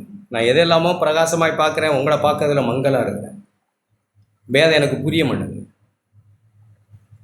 என்னை எதுக்கு அழைச்சிங்கன்னு புரியல. என்னை அழைத்தவர் மேலே இருந்து அழைத்திருக்கிறார். பரம அழைப்பு, பரமனுடைய அழைப்பு, அது பரலோக அழைப்பு. நான் மரிக்கப்படுகிற அப்போஸ்தலரும் பிரதான ஆசாரியர்களுக்கு இயேசுவை கவனித்து பாருங்கள். அது பரலோக அழைப்பு, மேலே ஏறி வாழ்ற அழைப்பு. என்னை மேலே இருந்து கீழே இறங்கி வந்து அழைச்சி போனீங்க. நீங்கள் அழைச்சிட்டு போவீங்க என்ன? உங்களை திக்கற்றோளா விட உங்கள் இருதயம் கலங்க வேண்டாம். நான் போய் உங்களுக்கு ஒரு ஸ்தலத்தை ஆயத்தம் பண்ண பின்பு நான் இருக்கிற இடத்துல நீங்களும் இருக்கும்படிக்க நான் உங்களை அழைத்து கொண்டு போவேன் என்று சொல்லியிருக்கிற ஆண்டவர். அவ்வளோ அழைப்பு பெற்ற மக்கள். ஆண்டவரே, நான் என்னத்தை நோக்கி ஓடுகிறேன்? இயேசுவை நோக்கி ஓடலாமா? ஓடுகிறோமா? அல்லது கேயாசியை போல அதை இது பின்னாடி எல்லா சொரணையும் போயிட்டா, குறை பேசுகிற சொரணை போயிட்டு, பொய் பேசுகிற சொரணை போயிட்டு, பாவம் செய்கிற அஞ்சறதில்ல, பாவமெல்லாம் எவருக்கும் தெரியலன்னு நினச்சிக்கிட்டு இருக்கிறோம். வீட்டில் ஒன்றும் சபையில் ஒன்றுமா அப்படியா இருக்கிறோம்? அப்படி இருக்க நம்ம அழைக்கப்படலை. எங்கேயும் ஒரே மாதிரி இருக்க அழைக்கப்படுகிறோம். தேவனே, என் மேல் கிருபையாயிரு. என் அழைப்பு பெருசு, என்னுடைய அழைப்பு பெருசு. பரிசுத்தமுடன் குற்றமில்லாதவர்களுக்குமா இருப்பதற்கு உலக தோற்றத்திற்கு முன்னே என்னை அழைத்திருக்கிறேன். என்னுடைய அழைப்பு பெருசு ஆண்டவர். நான் இந்த அற்ப சொற்பமானதுக்கு பின்னே நான் போக வேணும். அவங்க பின்னாடி நான் வரட்டும். உன்னுடைய புண்ணியங்களை அறிவிக்கும்படிக்கு அழைக்கப்பட்ட சபை நான். எனக்கு அப்படிப்பட்ட பாரத்தை தாங்க. எதுவும் என் வாயை அடைக்காமல் இதயத்தை இருளாக்காமல் இருக்க எனக்கு உதவி செய்யும். அப்படிப்பட்ட வாலிபர்கள், சகோதர சகோதரிகள், குடும்பங்களாய் நாம் இருக்கத்தான் தேவனமே அழைத்திருக்கிறார். எங்கள் எல்லார் மேலும் கிருபையாயிருங்க ஆண்டவரே என்று நாம் எழுந்து நிற்கலாம். எல்லாரும்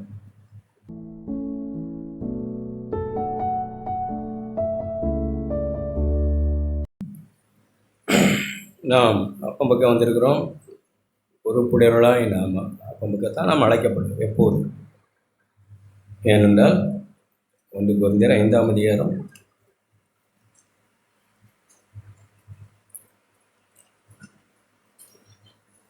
'அப்பம் பக்கத்தில் எப்போதுமே நம்ம பொறுப்பு. தேவன் யாரையும் திணிக்கிறதில்ல. அவர் அப்பத்தை பிட்டு கொடுத்தார். வாங்கிறதும் வாங்காதும் என்னோட தான். கட்டாயமாக நீ வாங்கணும்னு இல்லை. கட்டாயமாக வாங்கி அப்படி செய்தவன் தான் ஒருவன் தவறு பண்ணிட்டான். வாங்கியிருக்கக்கூடாது. யார் வாங்கியிருக்கலாம். வேணாண்டவரை, என் கையில் நீங்கள் கொடுக்க வேணாம், என் காலை நீங்கள் கழுவ வேணாம். ஆண்டவரே என் மேலே கிருபையாயிரும்னு காலில் விழுந்திருக்கணும். ஆனால் அவ்வளவு துணிச்சலாய் கையில் கொடுத்ததை வாங்குறான். அது அவன் பொறுப்பு, அவன் தான் அதுக்கு பொறுப்பு. ஸோ அதை நான் பயப்படுத்துறதுக்காக சொல்ல, நமக்கு பொறுப்பு இருக்குன்னு சொல்ல. நம்முடைய பொறுப்பு அதிகம். நாமே நியாயம் தீர்த்து நாம் அப்பம்புக்கு நம்ம 1 கொரிந்தியர் 5ஆம் அதிகாரம் 6-7 வசனங்கள் 8 வசனம் வரைக்கும் வாசிக்கும். நீங்கள் மேன்மை பாராட்டுகிறது நல்லதில்லை. சகோதரனே, சகோதரியே, புருஷனே, மனைவியே, பிள்ளைகளே, வாலிபர்களே, நம்மிடத்துல புளிப்பு, பாவம், பரிசேத்தனம், மனுஷருக்கு முன்பாக நீதிமானாய் வாழுகிறது. இந்த புளிப்பு நம்மகிட்ட இருந்தால் நம்ம மேன்மை பாராட்டுகிறது நல்லதல்ல. நம்ம மறந்துடணும். நான் மேன்மை பாராட்டுகிறது நல்லதில்லைன்னா என்ன அர்த்தம்? நல்லதில்லைன்னு சொன்ன அதுக்கு ஆப்போசிட் சொல்லுங்க, கெடுதி. அது நல்லதில்லை. மேன்மை பாராட்டுகிறது நல்லதல்ல. கொஞ்சம் பிரச்சனை, பாவம், மனுஷரோடும் தேவனோடும் மனசாட்சியிலும் சூடுண்டு பொய்யருடைய மாயத்தினாலே வஞ்சிக்கிற ஆவிக்கு நாம் போகாமல் மனசாட்சியில் ஒரு விஷயங்கள் உணர்த்தி வைக்கப்படும் போது நான் அலர்ட்டாக இருந்த காரியங்களை சரி செய்ய, அவ்வளோதான், சிம்பிள் தான். அவர் நம்முடைய செத்து கிடந்த மனசாட்சியை உயிர்ப்பித்திருக்கிறார். நம்முடைய ஆவியை தந்து அதை ஜீவனாக்கி இருக்கிறார். அவர் நம்மோடு பேசுகிறார் எப்போதும். அதனால் கொஞ்சம் புளிச்சமா முழுவதையும் புளிப்பாக்கும் என்று அறியீர்களா? கொஞ்சம் பண ஆசை உன்னை திருடனா கொண்டு விடும்னு நினைக்கலையா? நீ பண ஆசை உள்ளவனா இருந்தால் உன்னை தேவனுடைய ராஜ்யத்துக்கு பிரவேசிக்க விடாதுன்னு உனக்கு தெரியாதா? ஐஸ்வர்யவான் தேவனுடைய ராஜ்யத்தில் பிரவேசிப்பது அப்படின்னா என்ன அர்த்தம்னா, அதன் மேலே வைத்திருக்கிற பணம் தான் தேவன் நம்மை ஆசீர்வித்து விட்டார் அப்படின்னு நினைக்கிற அந்த நினைப்பு உன்னை தேவனுடைய ராஜ்யத்துக்கு அந்நியனாக்குன்னு உனக்கு தெரியாதா? பிறரை குறை பேசிக்கிட்டு நீங்கள் லேவியாராம் புத்தகத்தை வாசித்து பாருங்க. 19, 18, 20, 21, 22, 23 அதிகாரம் நிர்வாணப்படுத்தினே வரும். அது அந்த உடன்படிக்கை மக்களுக்கு அப்படி சொல்லப்பட்டு. ஆனால் நாம் பிறரை குறை பேசுகிறது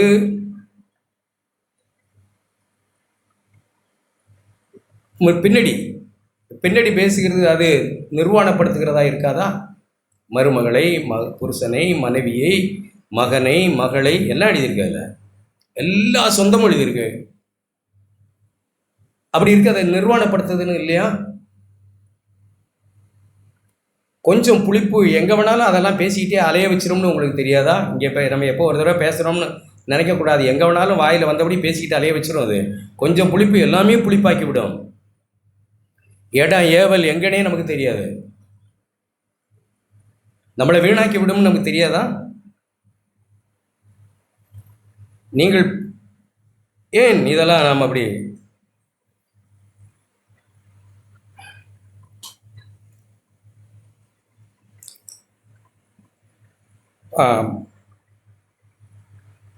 ஏழு, நீங்கள் புளிப்பில்லாதவர்களாக இருக்கிறோம். அப்போஸ்தலனை போல் அது என்ன அருமையாக சொல்கிறார். நமக்கு தைரியம் வருதா? நாம் புளிப்பில்லாதவர்களாக இருக்கிறோம் என்று. தேவன் நம்மை புளிப்பில்லாமலேயே மெயின்டைன் பண்ண நினைக்கிற ஆவியானவர். அவர் நம்மளை பாவத்தில் தொடர்ந்து இருக்கும்படி அனுமதிக்காதவர், நம்மளை தூக்கி விடுகிறவர், நம்மளை தப்புவிக்கிறவர், நம்மை நினைப்பூட்டுகிறவர். என்ன சொல்கிறார்? நீங்கள் புளிப்பில்லாத மாவாய் இருக்கிறபடியே, புளிப்பில்லாதவர்களாய் இருக்கிறபடியே. இப்போ எப்படி இருக்கிறோம்? ஆண்டவர் தான் சொல்லணும், நம்மளால் சொல்ல முடியாதுதான். அது ஆண்டவர் பரிசுத்த ஆவியான நமக்கு கொடுக்குற தைரியத்தில் நான் புளிப்பில்லாமல் இருக்கிற ஆண்டவரே உங்கள் கிருபையினால். புளிப்பில்லாமல் இருக்கிறபடியே புதுசாய் பிறந்த மாவாய் இருக்கும்படி பழைய புளித்த மாவை புறம்பே கழித்து போடுங்கள். சட்டையை கழட்டி போடுறது போல இதெல்லாம் தூக்கி போடு. பக்கம் வந்திருக்கிறோம், எல்லாத்தையும் கழட்டி போடு, களைந்து போடு. ஏன்? நம்முடைய பஸ்காவாகிய கிறிஸ்து நமக்காக பலியிடப்பட்டிருக்கிறாரே. என் ஆண்டவர் எனக்காக பலியிடப்பட்டிருக்கிறாரே சிலுவையில். நம்முடைய சொந்த ரத்தத்தை சிந்தி இருக்கிறாரே. நான் இன்னும் இப்படி நடக்கக்கூடாதே. ஆதலால் பழைய புளித்த மாவோடு அல்ல, அந்த காலங்களில் பழசு இருக்கக்கூடாது. 7 நாளும் இந்த பண்டிகை ஆசரிக்க கிடவை எழுதியிருக்கு லேவியராமத்தில் தான். 7 நாளும் புளிப்பு இல்லாமல், புளிப்பு இருந்தால் சாவு தான். அதுக்கு நாம் அழைக்கப்படலை. இப்போ சாவலை, நம்ம யாரும் சாகிறதுக்காக அங்கே அப்பம் பக்கம் வரல. நம்மகிட்ட குறை இருக்குன்னு ஆண்டவருக்கு தெரியும். எல்லாம் தெரிஞ்சு தானே உட்கார வச்சுருக்காங்க. இங்கே ரொம்ப நேர்த்தியானவர்கள் யாராக இருக்கீங்களா? ஒரு பாவமும் நான் செய்யலை, ரொம்ப கரெக்டாக இருந்த ஆள் நான், எல்லாம் தெரிஞ்சு தானே அப்பம் பக்கம் வந்திருக்காங்க. அப்போ நாமே காயப்படுத்தி குற்றப்படுத்திக்கா சொல்ல, நாமே நியாயம் தீர்த்து சரியாய் பார்த்து நம்ம அப்பம் பக்கத்துக்கு வரணும். புளித்த மாவுடல் துப்புரவு உண்மை என்னும் புளிப்பில்லாத அப்பத்தோட பண்டிகையை ஆசரிக்க கடவோம். லேவியராமம் புஸ்தகம் ஒரு சில வார்த்தைகளை வாசிக்கிறேன் நான். 21ஆம் அதிகாரம் 23ஆம் வசனம். சில நேரங்களில் நான் பார்க்குறேன், ஒரு தைரியமும் விசுவாசமும் ஒரு சிலருக்கு வர்றதே இல்லை. எத்தனை வருஷங்களாகி கேட்டாலும் நல்லா கேட்குற மாதிரி கேட்கும். அவங்கள மாதிரி உண்டா அப்படின்லாம் தோணும் நமக்கு. நம்மளை மாதிரி உண்டான்னு நமக்கே தோணும். நம்மளை மாதிரி சபையில் உண்டா, என்ன மாதிரி இதை செய்ய யார் இருக்கா, அதை செய்ய யார் இருக்கா, அதை செய்ய யார் இருக்கா, அதை செய்ய யார் இருக்கா அப்படின்னு கூட நமக்கே கூட தோணும். அவனை போல் அல்லேன்னு தோணும் நமக்கு. நம்ம பாவம் நமக்கு தெரியாமலே இருக்கும். நம்மளை போல் எதையும் செய்கிறதுக்கு ஆள் இல்லை. நான் திரும்பவும் சொல்கிறேன், தப்பாக எடுத்துக்கூடாது. என்னை போல் ஊறுகாய் இங்கே வைக்கிறதுக்கு ஆள் இல்லைன்னு தோணும். ஸ்பூனை எடுத்து ஊறுகாவை பரிமாறதுக்கு என்ன போல் ஆள் இல்லைன்னு தோணும் மனசில். அப்படிப்பட்ட கேடு நிறைஞ்ச மனுஷர்கள் நாம். தேவனே என்னை அப்படி பார்க்காம என்னை நீர் ஏன் இது நமக்கு தைரியம் இல்லாமல் போகுது? நம்ம இடத்துல பாவம் இருக்கிறதுனால தான். ஒரு வசனத்தை வாசிக்கிறேன். 21ஆம் அதிகாரம் 23ஆம் வசனம், 22லேருந்து வாசிக்கிறேன். அவன் தன் தேவனுடைய அப்பமாகிய மகா பரிசுத்தமானவைகளில் மற்ற பரிசுத்தமானவைகளிலும் புசிக்கலாம். மேலே போய் படிங்க என்ன 23. ஆனாலும் அவன் அங்கவீனம் உள்ளவனாகையால் அவன் என் பரிசுத்த ஸ்தலங்களை பரிசுத்த குலைச்சலாகாதபடிக்கு திரைக்குள்ளே போகாமலும். திரைக்குள்ளே யாரால ஏன் போக முடியல? திரைக்குள்ளே நம்ம போக அழைக்கப்பட்டிருக்கோம். நாம் எபிரேயர் 10ஆம் அதிகாரத்தில் வாசிக்கிறோம். அவர் மாம்சமாகிய திரையை கிழித்து நமக்கு புதுஞ்சீவனமான மார்க்கத்தை உண்டு பண்ணணும் அப்படின்னால் அந்த மார்க்கத்தின் வழியை பிரவேசிப்பதற்கு நமக்கு எடுத்து வாசிக்கலாம். 10ஆம் அதிகாரம். சகோதரரே, 10ஆம் வசனம், பாவம் மன்னிக்கப்பட்டுட்டு 18ஆம் வசனம், மன்னிக்கப்பட்டு பட்டுவிட்டது, இனி பாவத்தின் நிமித்தம் பலி செலுத்த வேண்டியதில்லை. என்ன மன்னியும் மன்னியும் மன்னியும் மன்னியும் மன்னியும் மண்டாட என்ன சொல்லுவாங்க? நான் தான் மன்னிச்சிருக்கேன்ல. என்ன சொல்லுவான்னு நினைக்கிறீங்க? என்ன மன்னியும் மன்னிக்கத்தான் நான் என்னையே பலியிட்டு இருக்கேனா இல்லையா? நீ விசுவாசிக்கல? அடுத்து, சகோதரே, நாம் பரிசுத்த ஸ்தலத்தில் பிரவேசிப்பதற்கு இயேசுவானவர் தமது மாம்சமாகிய திறன் வழியாய் புது ஜீவமான மார்க்கத்தை நமக்கு உண்டு பண்ணினபடியினால் அந்த மார்க்கத்தின் வழியாய் பிரவேசிப்பதற்கு அவருடைய ரத்தத்தினாலே நமக்கு தைரியம் உண்டாயிருக்கிறபடியினால். இப்படி தைரியம் வரணுமா வேணாமா? ஏன் வரமாட்டேங்குது அப்படின்னா, இங்கே என்ன எழுதியிருக்குன்னா, அவன் அங்கவீனமுள்ளவனானபடியினால். அப்படி தானே இருக்கு.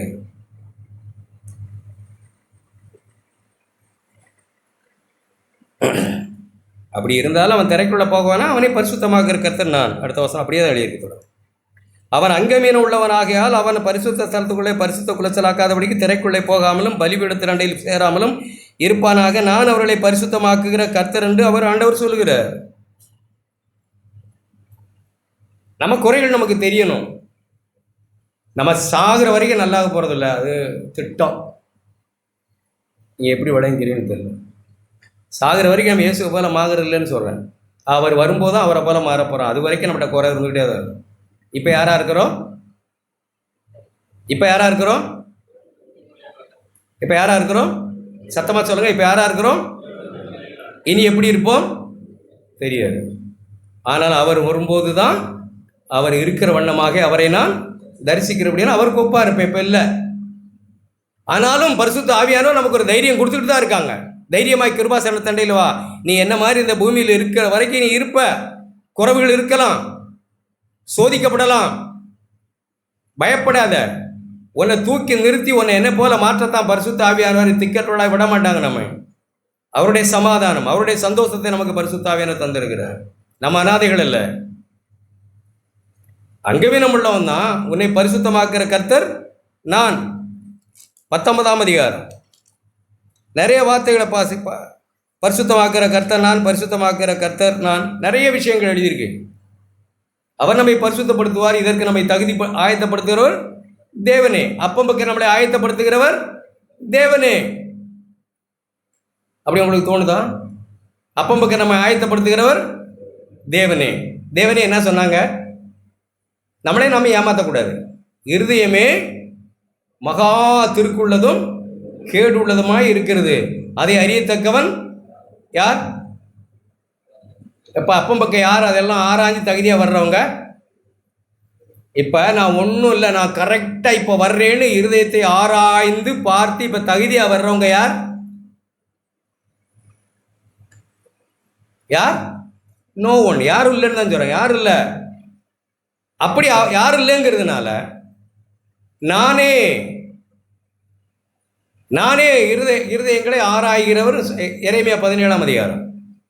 இருதயத்தின் நினைவுகளை யோசனைகளையும் வகையறுக்கிறவராயிருந்து நான் இப்போ சொல்கிறேன் உனக்கு. அவ்வளோதான். அவர் தான் இப்போ இடுக்கெல்லாம் பார்த்து நம்ம வாயை தொடச்சிட்டு நம்ம சரியாக இருக்கிறது போல இருப்போம். கசப்போடு உட்கார்ந்துருக்கலாம். இங்கே பெரிய கொடுமையில் ஒரு ஆள் உட்காந்துருந்தான் அப்பம்புக்க. யாரு? நம்ம யூதாசை பயன்படுத்தக்கூடாது, நம்ம யோசிக்கல. அவ்வளவு பெரிய விஷயம் ஆளி ஒருத்தன் உட்காந்துருக்கான் கர்த்தருடைய சபையில் பந்தியில். நம்மெல்லாம் எம்மாத்திரம் நினைக்கிறீங்க? அக்கினி ஜுவாலி போன்ற கண்களுடைய ஆண்டவர் உங்கள் இருதயத்தில் இப்படி சிந்திக்கிறது என்னன்னு கேட்டாரா?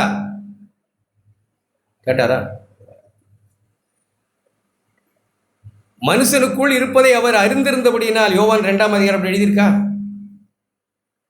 ஒருவர் அவருக்கு ஒன்று சொல்ல வேண்டியதில்லை. எல்லாவற்றையும் அறிந்த ஒருத்தருக்கு முன்னாடி ஒருவர் இப்படி உட்காந்துருக்காங்க. நாம அப்படித்தான் நம்ம பார்க்கணும். பிசிக்கலா அக்கினி ஜுவாலை மாதிரி கண்ணு எண்டு ஓடுகிற எண்ணங்களெல்லாம் வெளியே கொண்டு வந்து காட்டுகிறவர். பேசுறத வச்சே இருதயத்தை அப்படியே பார்த்துடுறவர், பேசாமலே சொல்லிடுறவர். இவருக்கு முன்னாடி ஒருத்தன் வாயை திறக்காம உட்காந்துருக்கிறான். நம்மெல்லாம் ஏமாத்துறோம். தேவனே, நீரே என் இருதயத்தை ஆராய்ந்து பார்த்து. 139ஆம் சங்கீதம் கடைசி வசனம் எழுதியிருக்கு. வேதனை உண்டாக்கும் வழிகள் என்னிடத்தில் உண்டு. உண்டோ இல்லை, உண்டு, அது எனக்கு தெரியல. அவ்வளோ. வேதனை உண்டாக்கும் வழி எவ்வளவோ இருக்கு ஆண்டவரே, அவைகள் எனக்கு தெரியலை. என்னை நித்திய வழியில் நடத்துங்க. இப்போ என்னை பார்த்து சொல்லுங்க. நான் மனம் திரும்பி நான் அப்பம்புக்கு வர்றேன். என்னை தள்ளவோ என்னை புறக்கணிவோ வேண்டாமோன்னு சொல்லலை நீங்கள். அதான் அப்பத்தை எடுத்து கொடுக்குறார். வேண்டாம் சாமி, என்னை அதிக கேட்டுக்கு அனுப்புறீங்க. அதை வாங்கும்போது அவனுக்கு என்ன இருக்கணும்? என்னை அதிக கேடானது என் வாழ்க்கையில் வருகிறதுக்காக இதை எடுத்து கொடுக்குறீங்க, கொடுக்காதீங்க, வேண்டாம், நான் எடுக்க மாட்டேன்னு சொல்லணும். ஆனால் அப்படி சொல்ல தவறிட்டான். காலை கழுவும் போதே அலர்ட்டாக இருந்திருக்கணும். ஒருத்தர் அலர்ட்டாக இருந்தார்ல, என் காலை கழுவாதீங்கன்னு சொன்னார். பரிசுத்த ஆவியானவர் நம்மை ஆராய்ந்து பார்க்க நம்முடைய இருதயத்தை நம்ம கொடுக்கலன்னா நாம் எல்லா வகையிலும் தப்பாயிருவோம். நம்ம சரியாக இருக்கிறது போல நம்ம எப்படி ஒரு மரக்காலை அளந்து கொட்டுனா அடுத்து அளந்து எவ்வளோ இருக்கும்? ஒரு மரக்கால். திரும்ப கொட்டி அளந்தா அது ஒன்றும் ஆகாது, அவ்வளோதான் இருக்கும். நம்மளை எத்தனை முறை திரும்ப திரும்ப திரும்ப திரும்ப நம்ம பார்த்தோம்னா நம்ம சரின்னு தான் படுவோம். ஆனால் பிறரை நாம் பார்த்தோன்னா நம்ம எப்போ பார்த்தாலும் நல்லவங்களாகவே படும், பிறர் தப்பாக தான் படும். இதனால தான் தேவனே சொன்னார், நீ எப்போ பார்த்தாலும் இப்படி தான்பா இருக்கும், நான் பார்க்குறேன்னு. நான் உன் இருதயத்தை ஆராய்ந்து பார்க்குறேன். இப்போ சொல்லு, இப்போ என்ன சொல்ல போகிறோம்? தேவனே இருதயத்தின் நினைவு யோசனை உள்ளிந்திரியங்களும் ஆராய்கிற சூது, வஞ்சகம், கபடு, பக்தி வேஷம் எல்லாவற்றையும் ஆராய்ந்து பார்த்து அவர் ஒன்று சொன்னா. இப்போ நாம் செம்மையாக வரலாம். அப்பம்புக்கு அவர் தான் சொல்லணும். எல்லாரும் பரிசுத்த ஆவியானவர் தான் நமக்கு இன்னும் ஒருவேளை நாம் நல்லபடியாக இந்த காலையில் நீங்கள் இப்படி அப்படி வந்திருக்கோன்னு அந்த இடத்துல மட்டும் சொல்லலை. நாம் நொறுங்கி பணிந்து, தேவனே இதற்கு நான் எவ்வளோ வேணும் பார்த்துருக்கேன். அப்பம்புக்கு நான் வந்திருக்கிறதுக்கு என் தகுதியில் நான் வரல. இப்போ எந்த மெரிட் பேசிஸில் நான் உள்ள நுழையலை. இது உங்கள் கிருபை. இதை எடுக்க எனக்கு அனுக்கிரகம் பண்ணணும். இதை அப்பத்தை பிட்டு நான் ஆசீர்வதிக்கப்பட எனக்கு அனுக்கிரகம் பண்ணணும் அப்படின்னு நொறுங்கின மனதோடு நம்ம வந்திருந்தா, இப்போ பரிசுத்த ஆவியானவர் இயேசுவை இன்னும் அதிகமாக நமக்கு காண்பிப்பார். நம்மோட அப்பம் பக்கம் வந்திருக்கிற ஆண்டவரையுடைய பரிசுத்தத்தையும் அவருடைய மனதையும் இன்னும் அதிகமாக நமக்கு திரைவலைக்கு நம்மை காண்பிப்பார். நாம் இன்னும் முகம் குப்புற விழுந்து, தேவனே என் மேலே கிருபையாக இருமுன்னு நம்ம அப்பம் பக்கம் அவரை கண்டார். அதான் தேவன் செய்யணும்னு விரும்புகிறாங்க. நீ அப்படி இல்லை, இப்படிலாம் எல்லாம் கூட்டி கழித்து பார்த்தேன், இதயத்தை பார்த்தேன், ஒன்று கூட லாயக்கில் எல்லாம் கிளம்பிப்போ அப்படிங்கிறதுக்கா இல்லை. அப்படி சொல்ல வரல. அப்படி சொன்னாங்க ஒன்று கூட தர மாட்டோம். ஆனால் அவர் நம்மளை பார்த்து அவர் நமக்கு திரை விலைக்கு இயேசுவை காண்பிக்கும் போது மனம் திரும்ப ரெடியாக இருக்கமா, அல்லது இருதயம் கடினப்பட்டு போச்சா? இங்கே எழுதியிருக்கு, இன்னும் 19ஆம் அதிகாரம் நினைக்க, அங்கே இங்கே ஜனங்களுக்குள்ளே கோல் சொல்லி தெரியுது.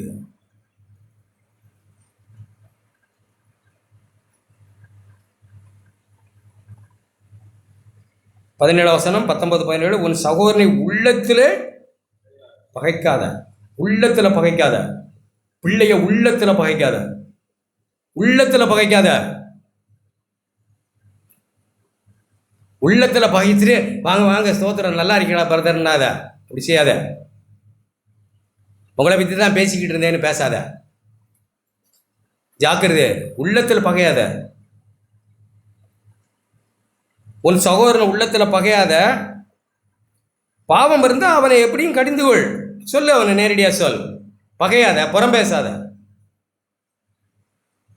இப்படி தேவனுடைய சபையிலிருந்து எல்லாவற்றையும் நீக்கி போடு.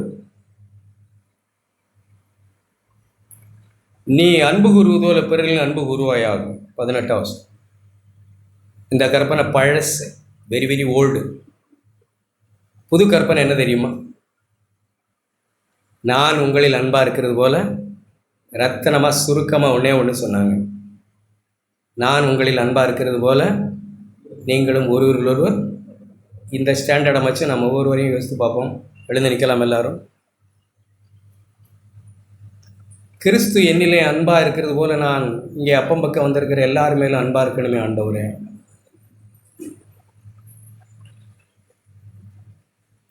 அன்பாக இருக்கிறேன், அதெல்லாம் வேற. ஆனால் கிறிஸ்து அன்பாக இருந்தது போலையா? அன்பு எல்லா மதங்களிலும் எல்லா மக்களிலும் இருக்கிறது. ஆனால் ஆண்டவர் சுருக்கி, நான் உங்களில் அன்பாக இருக்கிறது போல. ஆண்டவரை, நீர் என் மேலே அன்பாக எப்படி இருக்கிறீர்? அன்கண்டிஷனல். எவ்வளவு இறக்க அன்பு, எவ்வளவு தயவான அன்பு. பரிசுத்த ஆவியை என் உள்ளத்தில் ஊற்றின அன்பு, என்னை நேசிக்கிற அன்பு, என் பாவங்களை கழுவுகிற அன்பு, என்னை மன்னித்த அன்பு. இதே அன்பை என் மனைவிக்கு, என் புருஷனுக்கு, என் பிள்ளைகளுக்கு, என் சகோதரனுக்கு, என் சகோதரிக்கு நான் காண்பிக்க எனக்கு உதவி. இப்படி நான் அன்பாக இருந்தால் எல்லாரும் சீசரிடம் அறிவாங்களே தேவனே. எத்தனையாய் நாங்கள் குறைபடுகிறோம் ஆண்டவரே. உம்முடைய சீசர்கள் என்று சொல்லவே நான் கூசும் அளவுக்கு குறைவுள்ள பாவிகள் நாங்கள். எங்கள் மேல் கிருபையாயிரும். எங்கள் இருதயத்தை ஆராய்ந்தால் உமக்கு நிற்கத்தக்கவன் யார்? அந்த எரிகிற அக்கினி ஜுவாலிக்கு முன்பாக நிற்கத்தக்கவன் யார் ஆண்டவரே? ஆவியானவரே எங்களை கழுவும். எல்லாரும் அப்படி வாய் திறந்தவர்களாய் ஆண்டவரே எங்களை கழுவும் என்று சொல்லுவோம்.